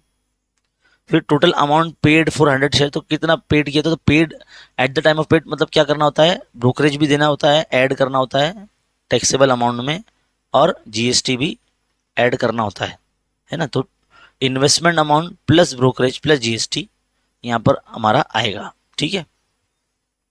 तो ये सब हम जो है ना एक रफली पहले फाइंड करेंगे, उसको सॉल्व करेंगे, है ना। सेकेंड क्वेश्चन है हमारा, तो फेस वैल्यू है 100 रुपीज, नंबर ऑफ शेयर्स कितने हैं 100 ही है, और मार्केट वैल्यू कितना है 1200 रुपीज, यही बोला ना। तो इन्वेस्टमेंट कितना हो जाएगा, इन्वेस्टमेंट मालूम कैसा पड़ता है, नंबर ऑफ शेयर्स को मल्टीप्लाई करते हैं किससे, मार्केट वैल्यू से। तो अगर इसको मल्टीप्लाई कर देंगे तो ये हो जाएगा 1,20,000, 1,20,000 इस तरह से। तो ये आपका पहले बॉक्स में आएगा ये इन्वेस्टमेंट, ठीक है। ये आपका ए ऑप्शन हो गया एक्टिविटी में। बी क्या बोला, ब्रोकरेज बोला ना उसने, ब्रोकरेज एट 0.3% ऑफ 1,20,000, 1,20,000। तो 1,20,000 पे 0.3% मीन 0.3/100, तो 0 कैंसिल कर दो, 2 0 कैंसिल हो गया, तो क्या बचा है 1,200 इंटू 0.3। अगर आप देखोगे इसमें 100 है, तो 12 इंटू 100, आपको समझाने के लिए मैं स्टेप बढ़ा रहा हूँ ये वाला, है ना। तो जब 0.3 को 100 से मल्टीप्लाई करोगे तो ये हो जाएगा 30 हो जाएगा। एक तो एक 10 से मल्टीप्लाई होगा तो 3 हो जाएगा, फिर एक और 10 से मल्टीप्लाई होगा तो 30 हो जाएगा। तो 12 3 36 और ये 0, तो 360 रुपीज़ जो है इनको ब्रोकरेज देना पड़ा। कितना देना पड़ा, 360 रुपीज़ ब्रोकरेज। तो ये आपका एक तरह से ये दूसरी एक्टिविटी यहाँ कंप्लीट हो गई, ठीक है। आगे बढ़ते हैं पॉइंट नंबर सी के लिए। उन्होंने पॉइंट नंबर सी में क्या बोला, GST on brokerage, GST on, तो ब्रोकरेज कितना है 360 था, उसके ऊपर जीएसटी कितना 18% होता है। याद रखिए 18% जीएसटी होता है ब्रोकरेज पे, एमसीक्यू में भी आता है, हाँ ध्यान में रखिए। तो 18% मीन्स 18/100, तो एक जीरो से एक जीरो कैंसिल कर दो, 18 को 36 से मल्टीप्लाई कर दो, 648 जीरो है ना, इतना हो जाएगा। तो अपॉन में अगर आप ये जीरो अगर नहीं करते हो है ना,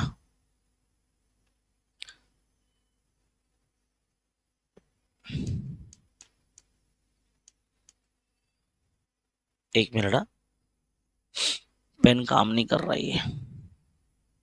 चलिए देखिए, अगर मैं ये जीरो नहीं कैंसिल करता हूं, इसको मल्टीप्लाई कर देता हूं मैं, तो ये हो जाएगा 6480 और डिवाइड बाय 100, तो ये हो जाएगा 64.80 रुपीज, इतना आपका जीएसटी आ जाएगा। अब लास्ट में आपको ऑप्शन डी है ना, total amount paid, total amount paid for 100 shares, तो कैसे मालूम होगा, investment, investment plus brokerage plus GST. तो इन्वेस्टमेंट था इनका 1,20,000, 20,000 प्लस ब्रोकरेज था इनका 360 रुपीज और जीएसटी आया 64.80। सबको ऐड कर दो, तो सबको ऐड कर देंगे तो आपका आएगा 1,20,000 424.80, इतना आपका आएगा। यानी लास्ट में इतना अमाउंट देना पड़ेगा कस्टमर को शेयर परचेस करने के बाद, श्रीमती अरुणा ठक्कर को इतना अमाउंट देना पड़ेगा। ठीक है, तो दोनों क्वेश्चन कर दिया हमने क्योंकि दोनों में से कोई एक करना था। अब क्वेश्चन नंबर 3 का बी देखिए, क्वेश्चन नंबर 3 बी का फर्स्ट इंपॉर्टेंट क्वेश्चन है भाई, हाँ ध्यान दीजिए, चैप्टर 2 से लिया है, यानी क्वाड्रेटिक इक्वेशन से लिया है, जरा ध्यान से देखिए क्या है क्वेश्चन। क्वेश्चन है, a passenger train takes 2 hours more than an express train to travel a distance 420 kilometre Wardha to Akola. Maharashtra में दो एरिया है, वर्धा और अकोला, यहाँ से इनको पहुँचने के लिए यानी 240 किलोमीटर का डिस्टेंस कवर करने के लिए 2 घंटा इनको ज़्यादा लगता है पैसेंजर ट्रेन को रादर देन एक्सप्रेस ट्रेन। तो एक्सप्रेस ट्रेन ज़्यादा सी बात है हर जगह रुकते हुए चलती है, और पैसेंजर ट्रेन मतलब पैसेंजर ट्रेन जो है ना हर जगह रुकती हुई चलती है, एक्सप्रेस ट्रेन बड़े बड़े स्टेशन कवर करती है ना। The speed of the passenger train is less than that of the express train is 20 kilometre per hour. Passenger train की जो स्पीड है ना 20 किलोमीटर कम है एक्सप्रेस ट्रेन से। Find the average speed of the train. Average speed क्या होगी, अभी देखो हाइट एंड डिस्टेंस वाले जितने भी क्वेश्चंस होते हैं ना उन सब में अपने को ना वो अपना जो साइंस का फॉर्मूला है ना, speed is equal to distance upon time, ये हम लोग यूज करेंगे, समझ में आई बात? इसी से जो ना हमारा इक्वेशन बनेगा, और ये टेक्स्ट बुक का ही क्वेश्चन है एक तरह से, टेक्स्ट बुक में ऐसे ही क्वेश्चन है हमारे। तो हम सपोज करेंगे let x be the average speed of passenger train,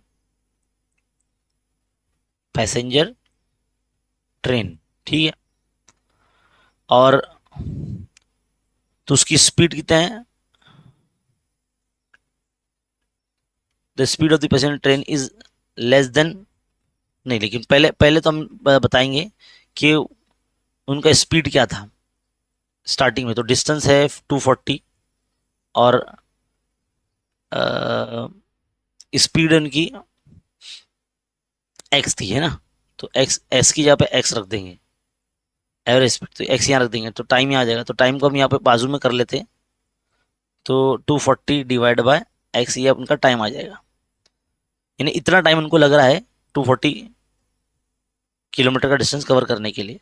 लेकिन अगर उसकी जो स्पीड है 20 किलोमीटर कम कर देते हैं, the speed of the passenger train is less then 20, तो 20 लेस देन करना पड़ेगा, तो फिर टाइम ज़्यादा लगेगा ना। तो 240 डिवाइड बाय एक्स माइनस 20, इस तरह से लिखेंगे ना,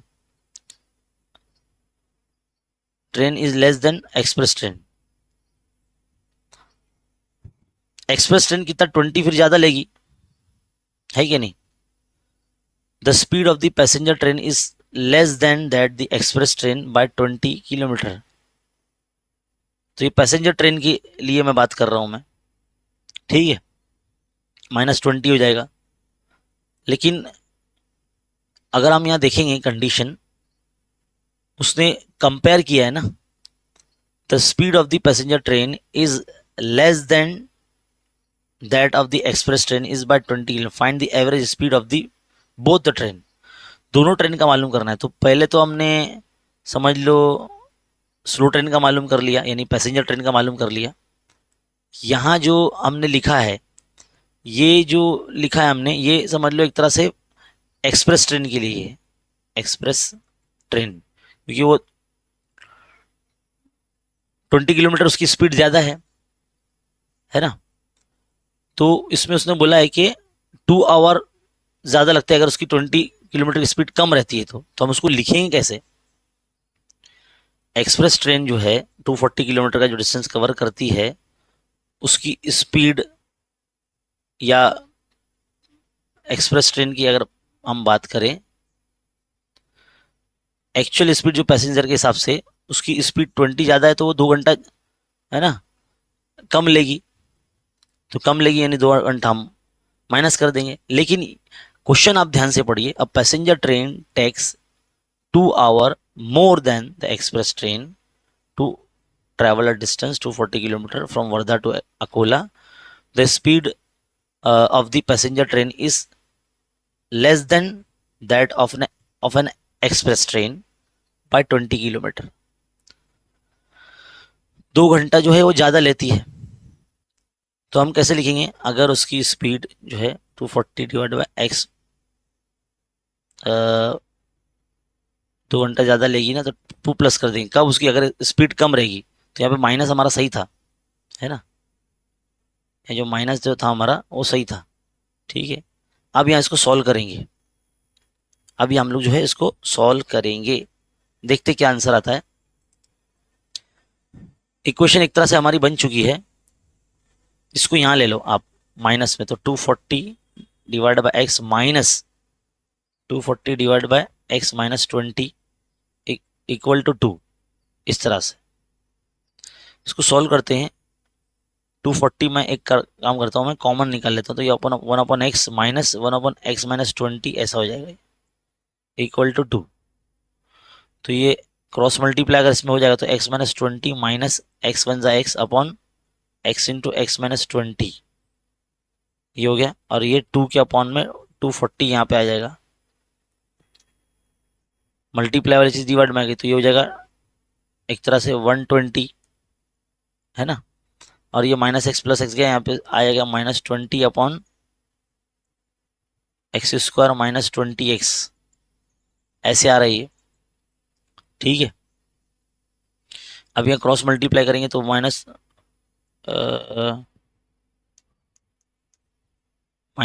के मल्टीप्लाई में 120 जा रहा है, और यहाँ से एक्स स्क्वायर माइनस 20x आ रहा है, तो ये कितना आ जाएगा, ये 12 टू ज़ा 24, और 2400 हो माइनस में एक्स स्क्वायर माइनस 20x।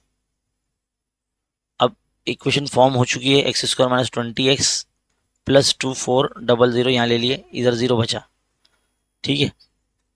क्या हो जाएगा, ये x square minus 20x plus 2400 equal to 0। यानी एक तरह से हमको इसका क्या मालूम करना है, फैक्टर निकालना है 2400 का। क्या आ जाएगा, जैसे 6 4 ज़ा 24 होता है, तो 60 को को 40 से मल्टीप्लाई करेंगे तो यही आएगा, और 20 भी लाना है तो ये माइनस में 20 ये रहेगा, तो x minus 60 x plus 40 equal to 0।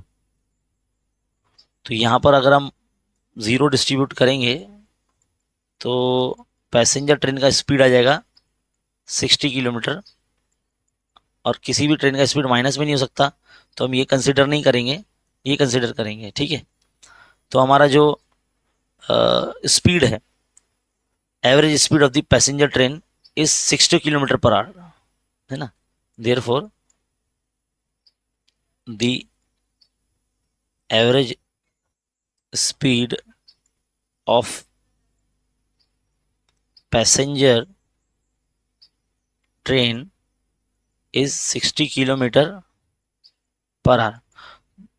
तो हमको तो एक्सप्रेस ट्रेन का भी स्पीड मालूम करने वाला, देयरफॉर द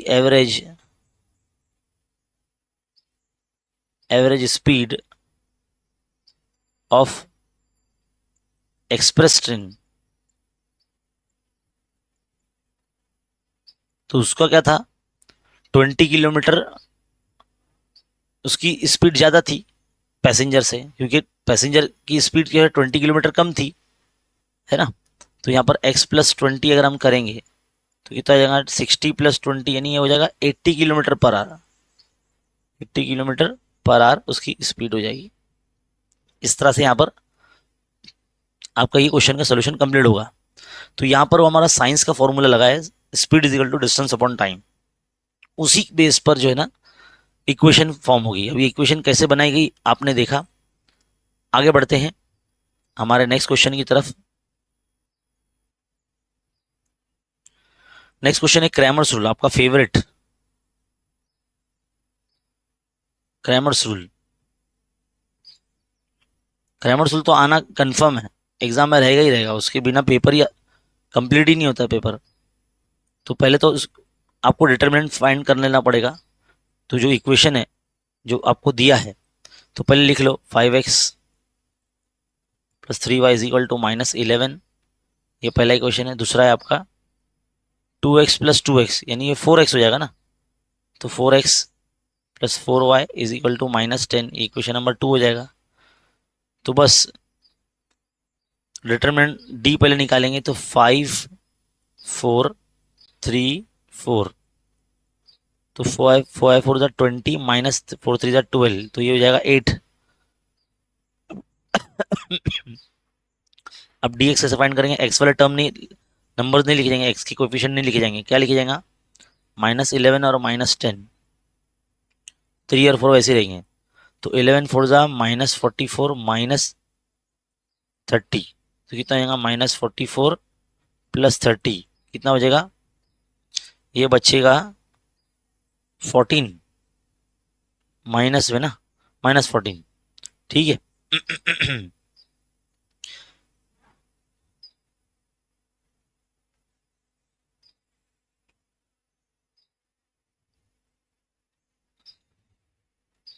क्वेश्चन प्रॉपर है ना।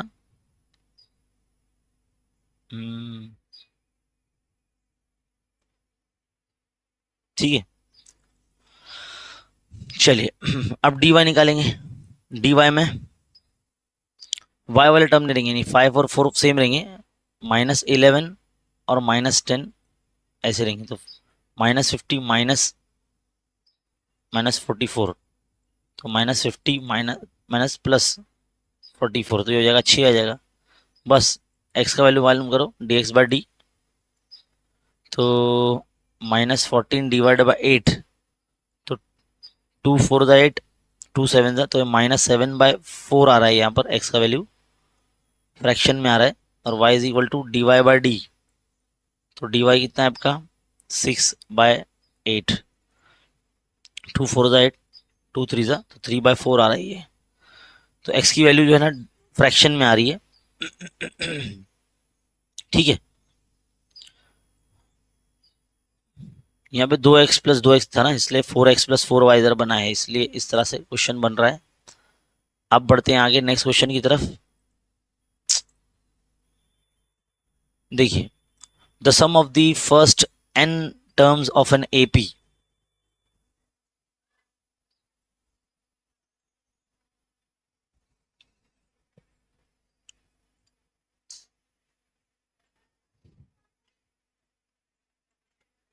क्वेश्चन देखिए, the sum of the first n terms of an AP is, तो n terms of an AP यानी Sn आपको दिया 3n प्लस n स्क्वायर, ये दिया है।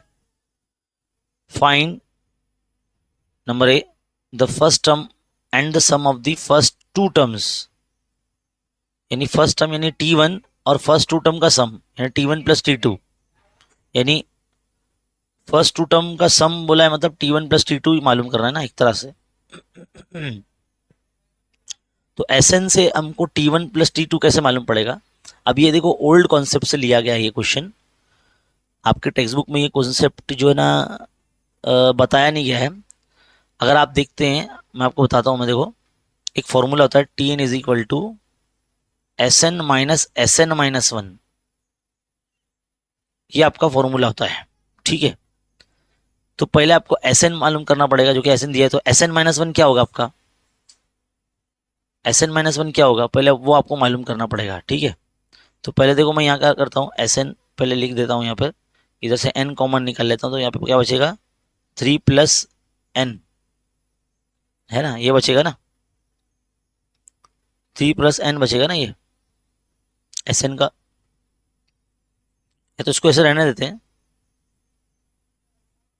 Sn माइनस 1 पहले मालूम करते हैं, Sn माइनस 1, तो जहाँ n है वहाँ पे n माइनस 1 रखना है, ठीक है। तो इसको मल्टीप्लाई करेंगे तो क्या आ जाएगा,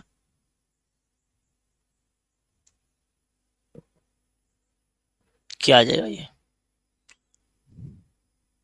3n minus 3 plus a square minus 2ab plus b square, इस तरह से।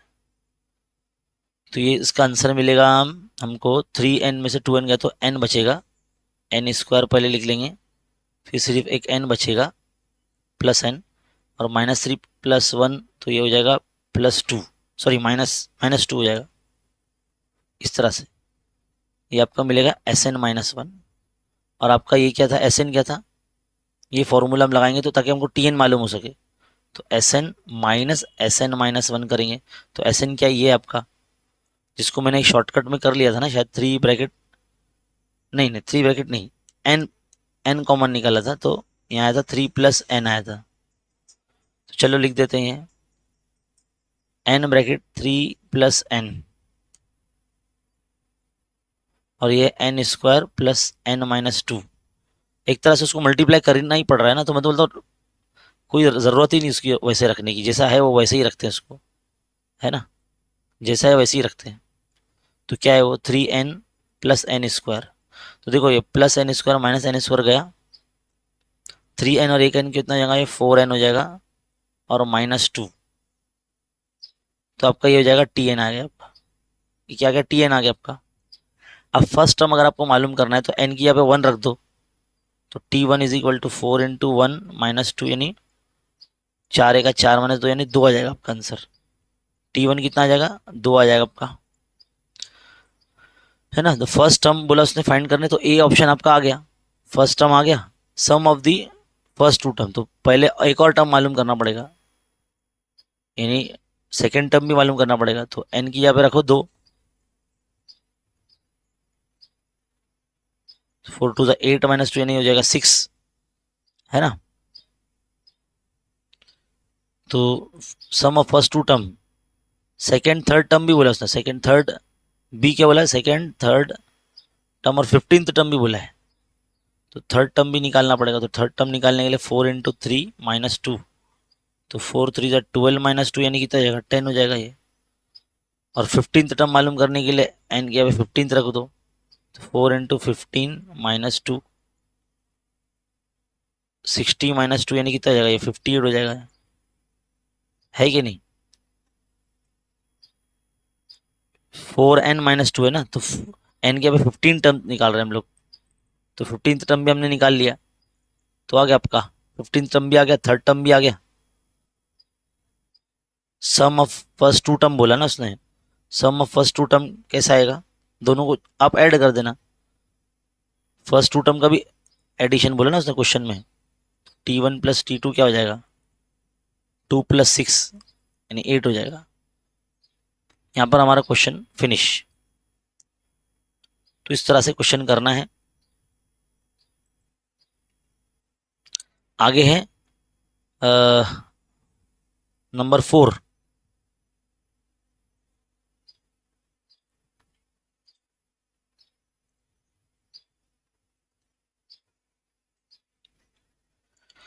आपको ना एक डेटा दिया है, following is the frequency distribution of customer in certain year at departmental store. एक डिपार्टमेंटल स्टोर में कितने कस्टमर्स ने कितने दिन विजिट किया है वो लिखा है। Draw the histogram and draw frequency polygon. Histogram भी बनाना है, फ्रीक्वेंसी पॉलीगॉन भी बनाना है। तो याद रखिए, जब भी कभी फ्रीक्वेंसी पॉलीगॉन बनाना होता है, इसमें 2 क्लास हमको ऐड करनी पड़ती है, स्टार्ट में और एक एंड में। एक क्लास स्टार्ट में एंड होती है जिसका फ्रीक्वेंसी 0 होता है, और एक क्लास एंड में ऐड करनी होती है जिसका फ्रीक्वेंसी 0 होता है। ठीक है, तो अब क्लास आपको जो दिया है वो आप यहाँ लिखेंगे। इसमें 50 से स्टार्ट हो रहा है ना, तो हम पहले 0 से 50 लिखेंगे, क्योंकि देखो 50-50 का यहाँ गैप हमको नजर आ रहा है। तो 0 से 50 इसका फ्रीक्वेंसी रहेगा हमारा 0। फिर दूसरा हमको क्वेश्चन में दिया 50 to 100, इसका फ्रीक्वेंसी हमको ऑलरेडी दिया 90।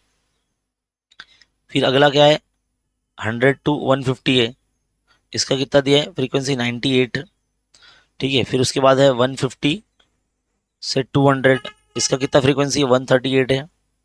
फिर 200 से 250 दिया है हमको, इसका फ्रीक्वेंसी कितना है 39। फिर 200 से नहीं, इतना ये लास्ट है ना, लेकिन इसके बाद वाला हमारा जो है ना एक रहेगा क्लास 250 से 300 वाला, जिसका फ्रीक्वेंसी 0 रहेगा। ठीक है, अब यहाँ पे क्लास इंटरवल यानी एक्स आई हम लोग मालूम करेंगे। तो वो कैसे मालूम होता है, वो मालूम होता है लोअर लिमिट ऑफ क्लास और अपर लिमिट ऑफ क्लास को क्या करना पड़ता है, हमको ऐड करके 2 से डिवाइड करना पड़ता है ना। तो हमको फ्री क्लास इंटरवल मिल जाता है। तो 50 को 2 से डिवाइड करेंगे तो कितना मिलेगा हमको 25, है ना। देखो 0 + 50 यानी 50, 50 को अगर 2 से डिवाइड करते हैं तो 50 का हाफ यानी 25 होता है। अब क्लास में 50-50 का गैप है, तो 25 में 50 आप ऐड करो, 25 में आप 50 ऐड करोगे तो कितना 75 हो जाएगा ये। फिर उसमें और 50 ऐड करते जाओ तो कितना हो जाएगा ये हो जाएगा 125 हो जाएगा। कितना हो जाएगा 125 हो जाएगा। ठीक है, फिर 125 में और 50 ऐड करो, है ना, तो 175 हो जाएगा। यानी एक तरह से बढ़ते चला जाएगा ये। देखो ना बराबर आ रहा है कि नहीं। तो 150 + 200 कितना हो रहा है, डिवाइड बाय 2, तो ये हो जाएगा 350 हो रहा है ना। ये कितना आ रहा है 175 ही आ रहा है, बराबर आ रहा है ये, है ना। तो उसमें फिर 175 में और 25 ऐड करो, सॉरी 50 ऐड करो, क्योंकि गैप ऑफ क्लास कितना है 50 है ना। तो कितना आएगा 225 हो जाएगा। फिर उसमें और 50 ऐड करेंगे तो ये 275 हो जाएगा, है कि नहीं, समझे। तो इस तरह से हम लोग क्लास इंटरवल निकाल सकते हैं। अब क्लास इंटरवल फाइंड कर लेने के बाद आपका काम आता है कोऑर्डिनेट बनाने का। क्या बनाना है, कोऑर्डिनेट।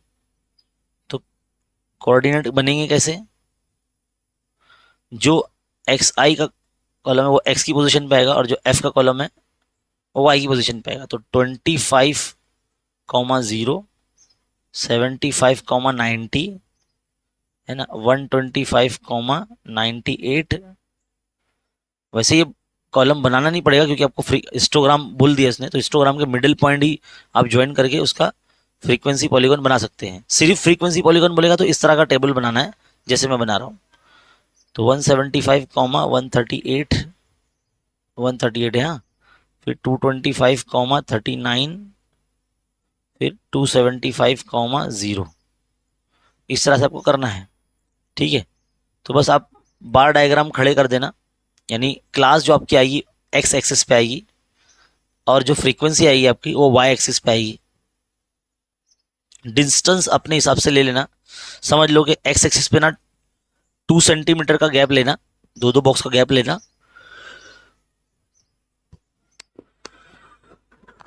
सॉरी, यानी थोड़ा सा बॉक्स है ना, थोड़ा सा एकदम चौड़ा चौड़ा लगेगा, एकदम उसका विड्थ थोड़ा ज़्यादा रहेगा। 2 सेंटीमीटर का एक आप लेंगे, दो बॉक्स का एक गैप लेंगे एक्स एक्सिस पे, और उसको बताएंगे कि 50 स्टूडेंट्स है वो। 2 सेंटीमीटर इक्वल टू 50 स्टूडेंट्स, है ना, ये 50 पर्सन्स, ठीक है, या 50 कस्टमर्स जो भी है। और वाई एक्सिस पे देखो यहाँ पर ये जो नंबर है फ्रीक्वेंसी वाले, इसको अगर देखेंगे तो ये ऑलमोस्ट 150 200 तक जा रहा है ना ये। तो हम 20 20 का या 50 50 का भी लेके कर सकते हैं। तो 1 centimetre is equal to 20 days या 50 डेज ऐसा ले लेना, क्योंकि नंबर ऑफ डेज का है ना ये मामला नीचे। तो ये वाई एक्सिस पे जो है ना, 1 सेंटीमीटर का जो आपका एक बॉक्स का जो गैप होगा वो 20 20 या 50 50 सेंटीमीटर का आप ले लेना है, या 50 डेज का ले लेना, ठीक है। अब उसको आप बना सकते हो। मुझे ऐसा लगता है कि आपको आना चाहिए, या आ जाएगा, या आप कर सकते हो ऐसे। ऐसे आपकी जो है ना बनेगी, ठीक है। अब ये एक तरह से मैं रफली बना रहा हूँ। अब यहाँ पे रिंग मार्क लगाने की जरूरत नहीं पड़ेगी, क्योंकि हमने ऑलरेडी 0 से स्टार्ट कर ही दिया है। तो यहाँ पे पहला जो होगा 50 के बाद एक बॉक्स छोड़ के फिर दूसरा बॉक्स का ये 100 आ जाएगा, एक बॉक्स छोड़ के दूसरा बॉक्स लेके यहाँ पर 150 आ जाएगा। ऐसा करते करते आप एक बॉक्स छोड़ते हुए ले लेना। 200 के बाद आएगा 250, इसके बाद आएगा 300, इस तरह से एक्सेस। ये क्या है आपका कस्टमर्स है। तो वहाँ पर आपको स्केल लिखना पड़ेगा। स्केल ऑन एक्स एक्सिस क्या बताएंगे आप, 1 centimetre is equal to 50 customers. 1 centimetre नहीं लेना, हम लोग दो दो का बॉक्स बना रहे हैं, तो दो बॉक्स छोड़ रहे हैं, तो इसलिए 2 centimetre is equal to 50 customers. और वाई एक्सिस पे मैं 20 20 का लेता हूँ ना, 20। अब जितना गैप आप ज़्यादा लेंगे उतना गैप के हिसाब से, यानी 2 सेंटीमीटर इज इक्वल टू 20 या 50 डेज, इस तरह से। 2 40 है ना, 60 80 100 120 140, है ना, इतना आप ले सकते हो। तो वाई एक्सिस क्या हो जाएगा, 2 centimetre is equal to 40 days, क्योंकि 40 40 का 20 20 का क्या पा रहा है ना, तो 20 20 लिखेंगे हम यहाँ पे, क्या लिखेंगे, 20 लिखेंगे, इस तरह से। अब बस आप बार डायग्राम बनाओ। बार डायग्राम में देखो मैं आपको बना के दिखाता हूँ कैसे बनाएंगे। पहला क्या है आपका, 0 से 50 का कितना है, 25 तक गया ना। तो देखो 25 ऐसी बात है, यहाँ तक आएगा, इधर तक आएगा। तो ये आपका एक बार डायग्राम ऐसे बन गया, ऐसे, ठीक है।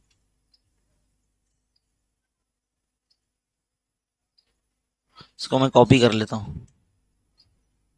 फिर अगला कितना है हमारा, 50 से 100 का कितना है, 90 है ना। तो 90 के लिए बनाएंगे, तो 90 का आएगा 100 के एकदम नीचे, एकदम नीचे बोले तो इतना नीचे। बस ये ऐसा बना दिया आपने, है ना, ये बन गया। फिर आपका है 100 से 150 का कितना है, 100 से 150 का 98 हो गया। ये तो 90 हो गया ना, ठीक है। इस तरह से आप लेते जाएंगे सारे बार डायग्राम, यानी हिस्टोग्राम आप बनाएंगे। जितने भी बन जाएंगे सबके ना मिड पॉइंट आप लेंगे, है ना। इधर से लेंगे, मिड पॉइंट से लेंगे, 0 से लेंगे, इधर से स्टार्ट करेंगे, यहाँ से आएगा इसके मिड पॉइंट पे, फिर इसका मिड पॉइंट का आप इस तरह से ज्वाइन करते जाएंगे। अगला जो भी बनाएंगे वो सब ऐसे आप ज्वाइन करते जाएंगे, ठीक है। तो ये कंप्लीट कर लेना आप। चलिए हम हमारे हॉट्स क्वेश्चन की तरफ बढ़ते हैं।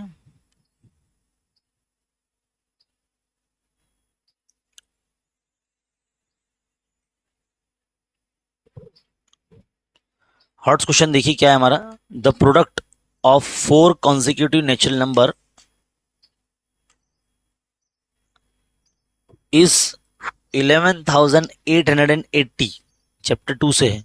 Find the natural number, take the product of any 4 consecutive natural number and add 1 to the product and observe the addition of 1, do you obtain a perfect square number। ये भी check कीजिए, ठीक है।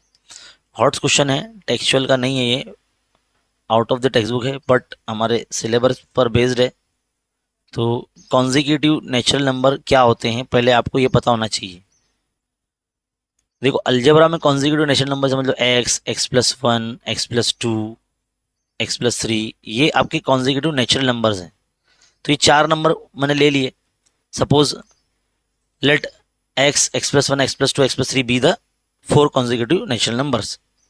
अब उसने प्रोडक्ट बोला ना, इसका क्या बोला है, प्रोडक्ट कितना बोला है, प्रोडक्ट बोला है कितना बोला है 11,880, ठीक है। सबको मल्टीप्लाई कर देते हैं, x into x plus 1 into x plus 2 into x plus 3 equal to कितना 11,880, ये दिया अपने को। अब इसको मल्टीप्लाई करना है, ठीक है।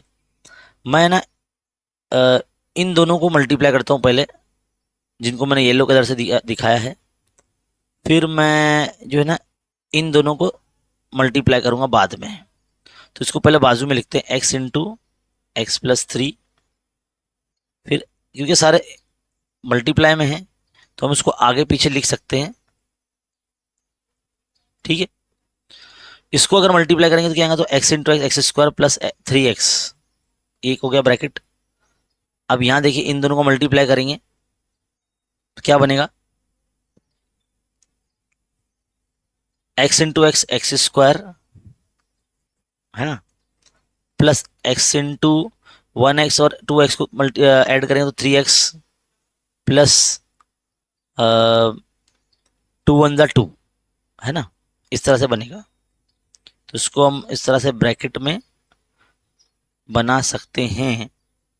देखो 2 ब्रैकेट को जल्दी मल्टीप्लाई किया मैंने। अब देखो यहाँ पर ये जो हिस्सा है, ये पार्ट, ये दोनों सेम दिख रहे हैं। इसको अगर मैं सपोज कर लूँ कि ये a है, let x square plus 3x क्या होगा आपका a होगा। तो मैं a into a plus 2 is equal to 11,880। तो ये हो जाएगा मल्टीप्लाई करें तो a square plus 2a is equal to 11,880। बाजू में ले लो a square plus 2a minus 11,880। अब इसके फैक्टर निकालने पड़ेंगे इक्वल टू 0। तो इसके फैक्टर जो है मैंने रफली पहले सॉल्व किया था। देखिए मैंने जो हमारा प्राइम फैक्टराइजेशन मेथड है जो हम 7th क्लास से करते आ रहे हैं 11,880, इसको पहले मैंने 2 से किया। तो 2 5 जा 10, एक बचा 2 9 जा 18 है ना, 2 4 जा 8 और ये 0, ठीक है। फिर मैंने वापस 2 से किया, 2 2 जा 4, एक बचा 2 9 जा 18, फिर 2 7 जा 14 और ये 0, ठीक है। फिर मैंने वापस 2 से किया है ना, तो 2 1 जा 2, 2 4 जा 8, 2 8 जा 16, 2 5 जा 10। अब ये लास्ट में 5 आ गया, तो डिविजिबिलिटी रूल के हिसाब से मैंने फिर 5 से किया।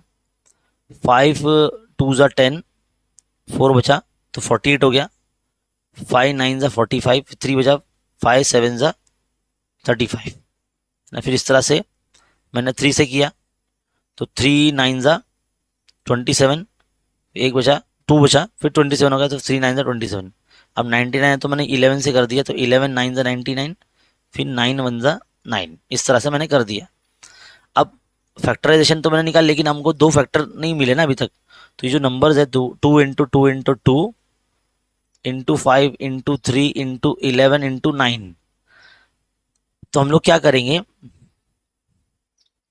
ये जो मैं देखो कलर से दिखाता हूँ इसको, 2 2 जा 4,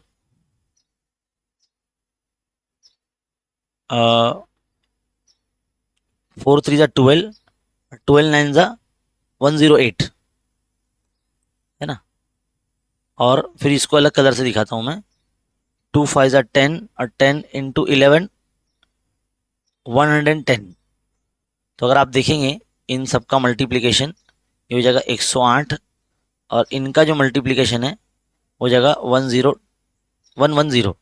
दोनों में देखो दो का गैप आता है, 110 और 108 में दो का गैप आता है, तो ये दो हमको रूट मिल जाएंगे। 11,880 के हमको दो रूट मिल गए, 108 और ये 110। तो ये बड़ा नंबर प्लस में रहेगा, छोटा नंबर माइनस में रहेगा। बस डायरेक्टली लिखो इसको, a माइनस 108 और a प्लस 110। अगले स्टेप में जीरो डिस्ट्रीब्यूट करेंगे तो a minus 108 equal to zero और a plus 110 equal to zero. तो a इज इक्वल टू 108 हो जाएगा और a is equal to minus 110 हो जाएगा। तो हम इसको कंसिडर माइनस वाले को नहीं लेंगे क्योंकि नेचुरल नंबर का बारे में बात हो रही है ना, तो ये नहीं लेंगे हम लोग। तो a इज इक्वल टू 108 लेंगे। तो a था क्या हमारा, a ये था ना, x square plus 3x is equal to 108। एक और इक्वेशन बन गई देखो, x square plus 3x minus 108। अब 108 के फिर फैक्टर निकालने आपको, तो 12 9 108 होता है और 12 और 9 में 3 का गैप होता है। तो डायरेक्टली लिखो x प्लस 12 और x minus 9 equal to 0। Directly लिख दिया मैंने 108 का, है ना। 12 9 जा तो 9 माइनस में रहेगा सिर्फ, तो दोनों को डिस्ट्रीब्यूट करेंगे 0, तो क्या आएगा, x प्लस 12 इक्वल टू 0 और x माइनस 9 इक्वल टू 0। तो x इक्वल टू माइनस 12 ये कंसीडर नहीं होगा, 9 कंसीडर होगा क्योंकि नेचुरल नंबर है, पॉजिटिव नेचुरल नंबर की बात हो रही है। तो हमारा फर्स्ट नंबर क्या बन गया, 9, उसमें एक और ऐड मिल जाएगा तो 10, फिर एक और मिल जाएगा तो 11, एक और मिल जाएगा तो 12। ठीक है, इस तरह से हमको जो चार नंबर हमने सपोज किए थे, x plus 1 x plus 2 x plus 3, तो यानी x की वैल्यू उसमें ऐड करते जाएंगे तो ये आपको नंबर इस तरह से मिलेंगे। लेकिन उसने क्या कहा क्वेश्चन, मतलब उसका बी पार्ट भी है क्वेश्चन में। उसने बोला देखो कि take the product of any 4 consecutive natural number and add 1 to the product. तो कौन सा ऐसा नंबर मिलता है जो परफेक्ट स्क्वायर होगा। चलिए, तो चार नंबर जो है ना, मैं जैसे कि 1 2 3 4 ये कॉन्जिक्यूटिव नंबर लेता हूँ और सबको मल्टीप्लाई करता हूँ। 2 1 2 2 3 6 6 4 24। इसमें हमको एक ऐड करना था, तो एक ऐड कर दिया मैंने तो कितना बना, 24 बना। तो 24 किसका स्क्वायर है, 5 का स्क्वायर है। तो परफेक्ट स्क्वायर नंबर 5 का हमको मिलता है। ठीक है, इस तरह से हम कर सकते हैं। तो पहला क्वेश्चन हमारे यहाँ पर कंप्लीट होता है। अब नेक्स्ट क्वेश्चन हमारा,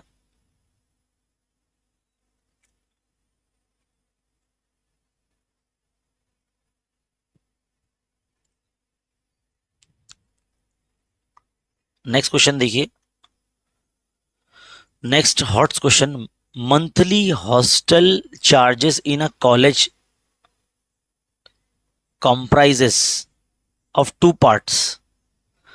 कॉलेज के हॉस्टल का जो खर्चा एक तरह से दो पार्ट में है, एक है वन फिक्स्ड पार्ट, एक तो फिक्स पार्ट है ना, for the stay in the hostel, मतलब रहने के लिए एक फिक्स पार्ट है वो तो देना ही पड़ता है, and the varying part depending on the number of days on has taken food in the mess. यानी जो खाना लेते हैं मेस से, मेस मतलब वो जो कैंटीन से खाना लेते हैं, जो जितने दिन खाना लेंगे उसका उतना और उसमें ऐड होता है। तो यहाँ पर बोला है कि Ram takes food for 20 days and pay 1700। Ram नाम का एक स्टूडेंट है जो 20 दिन तक खाना मेस से लेता है और 1700 रुपीज़ हॉस्टल चार्जेस वो देता है। And Rahim takes food 24 days, और रहीम जो नाम का एक स्टूडेंट है जो 24 डेज तक खाना मेस से लेता है और 1900 रुपीज़ जो है हॉस्टल के वो चार्जेस देता है। Find the fixed charge and the cost of the पर फूड पर डे। दो चीज़ों के बीच में बात हो रही है एक तरह से, एक तो फिक्स्ड पार्ट जो है हॉस्टल का, और दूसरा cost of food per day, उसके बीच में बात हो रही है। यानी लीनियर इक्वेशन टू वेरिएबल हमको बनाना पड़ेगा, तो दो वेरिएबल हम लेंगे यहाँ पर। लेट सपोज करेंगे, let x be the monthly fixed fixed charge for stay and Y be the daily food charge, daily food charge, ऐसे हम सपोज करेंगे। तो जो राम ने लिया है फॉर राम, फॉर राम, राम के लिए अगर हम बनाएंगे तो उसने एक फिक्स्ड अमाउंट और प्लस कितना दिन का खाना खाया राम ने, जरा क्वेश्चन देखिए, 20 डेज, तो x प्लस 20y है ना, और कितना पैसा दिया उसने, उसने दिया 1700 रुपीज़ दिया। देखो यहाँ पर हाईलाइट करेंगे हम उसको, तो यहाँ पर आएगा 1700। तो ये आपका इक्वेशन नंबर 1 बन गया, ठीक है। अब फॉर रहीम, राम और रहीम, कितना सेक्युलर क्वेश्चन है ये, है ना। देखिए रहीम जो है इसने भी 24 डेज तक खाना खाया और प्लस 6 फिक्स जो है ना नंबर अमाउंट तो उसको देना ही है हॉस्टल का, तो x प्लस 24 डेज का मेस का खाना खाया और दिया कितना लास्ट में 1900। देखो यहाँ पर 1900 इधर पे, तो ये 1900 हम यहाँ तरह से लिख देंगे। ये आपका इस तरह से इक्वेशन नंबर 2 बन गया। अब इसको सॉल्व करना तो कितना आसान है, एलिमिनेशन मेथड से। तो बड़ा इक्वेशन कौन सा है, बड़ा इक्वेशन अपना है इक्वेशन नंबर 2, बस उसको सब्ट्रैक्ट कर देंगे। तो मैं x plus 24y is equal to 1900, इसमें से इक्वेशन नंबर जो 1 है वो मैं सब्ट्रैक्ट कर देता हूँ। तो सब्ट्रैक्ट करेंगे तो सबका साइन बदल जाएगा, तो ये x गया, 24 में से 20 गया तो फिर क्या बचा 4y, 1900 में से 1700 गया तो कितना बचा 200, है ना। अब इसको 4 से डिवाइड करेंगे अगले स्टेप में, तो 200 डिवाइड बाय 4, 4 5 20, 50 रुपीज़ आ रहा है। कितना आ रहा है, अब y का वैल्यू 50 रुपीज़, यानी मैस का जो एक दिन का है ना चार्ज खाने का वो 50 रुपया है। इसको इक्वेशन में रखेंगे, इजी इक्वेशन में, तो x plus 20y is equal to 1700, x plus 20 into 50 equal to 1700। तो x प्लस ये हो जाएगा कितना 2 5 10 और ये 2 जीरो यानी 1000 आ जाएगा। 1000 में से मतलब 1000 माइनस होगा 1700 में से कितना आ जाएगा 700, यानी हॉस्टल का 700 रुपीज़ लगता है दोनों को। मतलब फिक्स्ड चार्ज जो है वो स्टे करने का हॉस्टल में वो 700 रुपीज़ है, और जो डेली मैस का जो खाना है वो 50 रुपीज़ का होता है। तो ये क्वेश्चन हमारा यहाँ पर कंप्लीट हो गया था। आगे बढ़ते हैं नेक्स्ट क्वेश्चन की तरफ। Draw a pi diagram. ये तो पाई डायग्राम का तो क्वेश्चन फिर से आ गया, तो किया था ना हम लोग ने, सेम क्वेश्चन नहीं थोड़ा सा अलग है। देखिए क्या है, draw pi diagram represent the world population given in the following table. ओहो, वर्ल्ड पॉपुलेशन हमको दिया है यहाँ पर, लेकिन आप देखेंगे कंट्री है 15% ऑफ पॉपुलेशन इंडिया का है, चाइना का 20 है, यूएसए का A% है, ए है, रशिया का भी ए है। ये ए का वैल्यू क्या है, डिटरमाइन द वैल्यू ऑफ ए, यही फाइंड करना है हम लोग को। टोटल कितना 100 है ना, ठीक है ठीक है। कैसे करेंगे, सबसे पहले तो ये जो नंबर्स हैं आप जो देख रहे हैं 15 प्लस 20 प्लस ए प्लस 25 प्लस ए प्लस प्लस नहीं इक्वल टू 100 लिखेंगे ना, इक्वल टू 100, तो ए कितना हो जाएगा 2a हो जाएगा, बाकी ये कितना हो जाएगा 30 50 60 है ना, 60 plus 2a is equal to 100। 2a यहाँ रखो, 100 के माइनस में 60 को भेजो तो कितना बचेगा 40, तो a is equal to 40 divide by 2 कितना हो जाएगा 20, इक्वल टू 20 आ गया। अब जो A20 आएगा तो अब आपका टेबल आपको बनाना पड़ेगा। तो पहले हम लिखेंगे, देखो यहाँ पर दो लाइन छोड़ना है आपको, हाँ। कंट्री, कंट्री में पहले आएगा India, proud to be an Indian, है ना, फिर चाइना, फिर यूएसए, फिर उसके बाद आएगा अदर्स, फिर आएगा रशिया, रसिया, है ना, फिर आएगा टोटल। ठीक है, चलिए क्या क्या दिया क्वेश्चन में देखते हैं। इंडिया का 15 20, तो पहले इसका मालूम कर लो आप, परसेंटेज, परसेंटेज कितना है, इंडिया का 15 है, चाइना का कितना था, 20 था, यूएसए का भी हमने देखो एक था इधर पर तो 20 ला लिया, अदर्स का तो 25 था, और रशिया का भी ए था तो वो भी 20 हमने ला लिया। टोटल कितना हो गया, 100 हो गया ये। अब हमको यहाँ पर सेंट्रल एंगल मालूम करना होता है, क्योंकि पाई डायग्राम बनाना है। तो 15 डिवाइड बाय टोटल यानी 100 इंटू 360 ये करेंगे हम लोग। तो एक जीरो कैंसिल, इसको 2 5 ज़ा 10 और ये 18, 5 1 ज़ा 5, 5 3 ज़ा 15, तो 18 3 ज़ा 54, 54 डिग्री पहला एंगल आ गया आपका। अब 20 divide by 100 into 360, zero zero cancel, एक जीरो यहाँ से भी कैंसल्ड, तो 36 2 ज़ा हो जाएगा 72 डिग्री। ये वाला भी वैसे ही सेम आने वाला है, 20 डिवाइड बाय 100 इंटू 360 सेम होगा, तो सेम आंसर ही आने वाला है ना। जिसका भी 20 है तो वो 72 ही आएगा, तो इसका भी 72 आ जाएगा।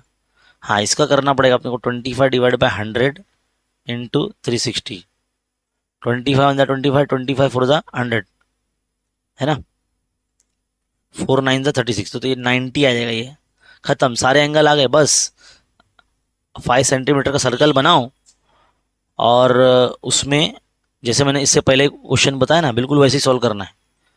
सर्कल बनाओ 5 सेंटीमीटर का और उसमें सारे एंगल लेते चलो, इजी है ना।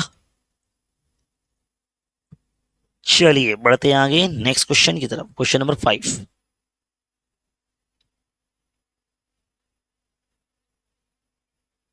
देखिए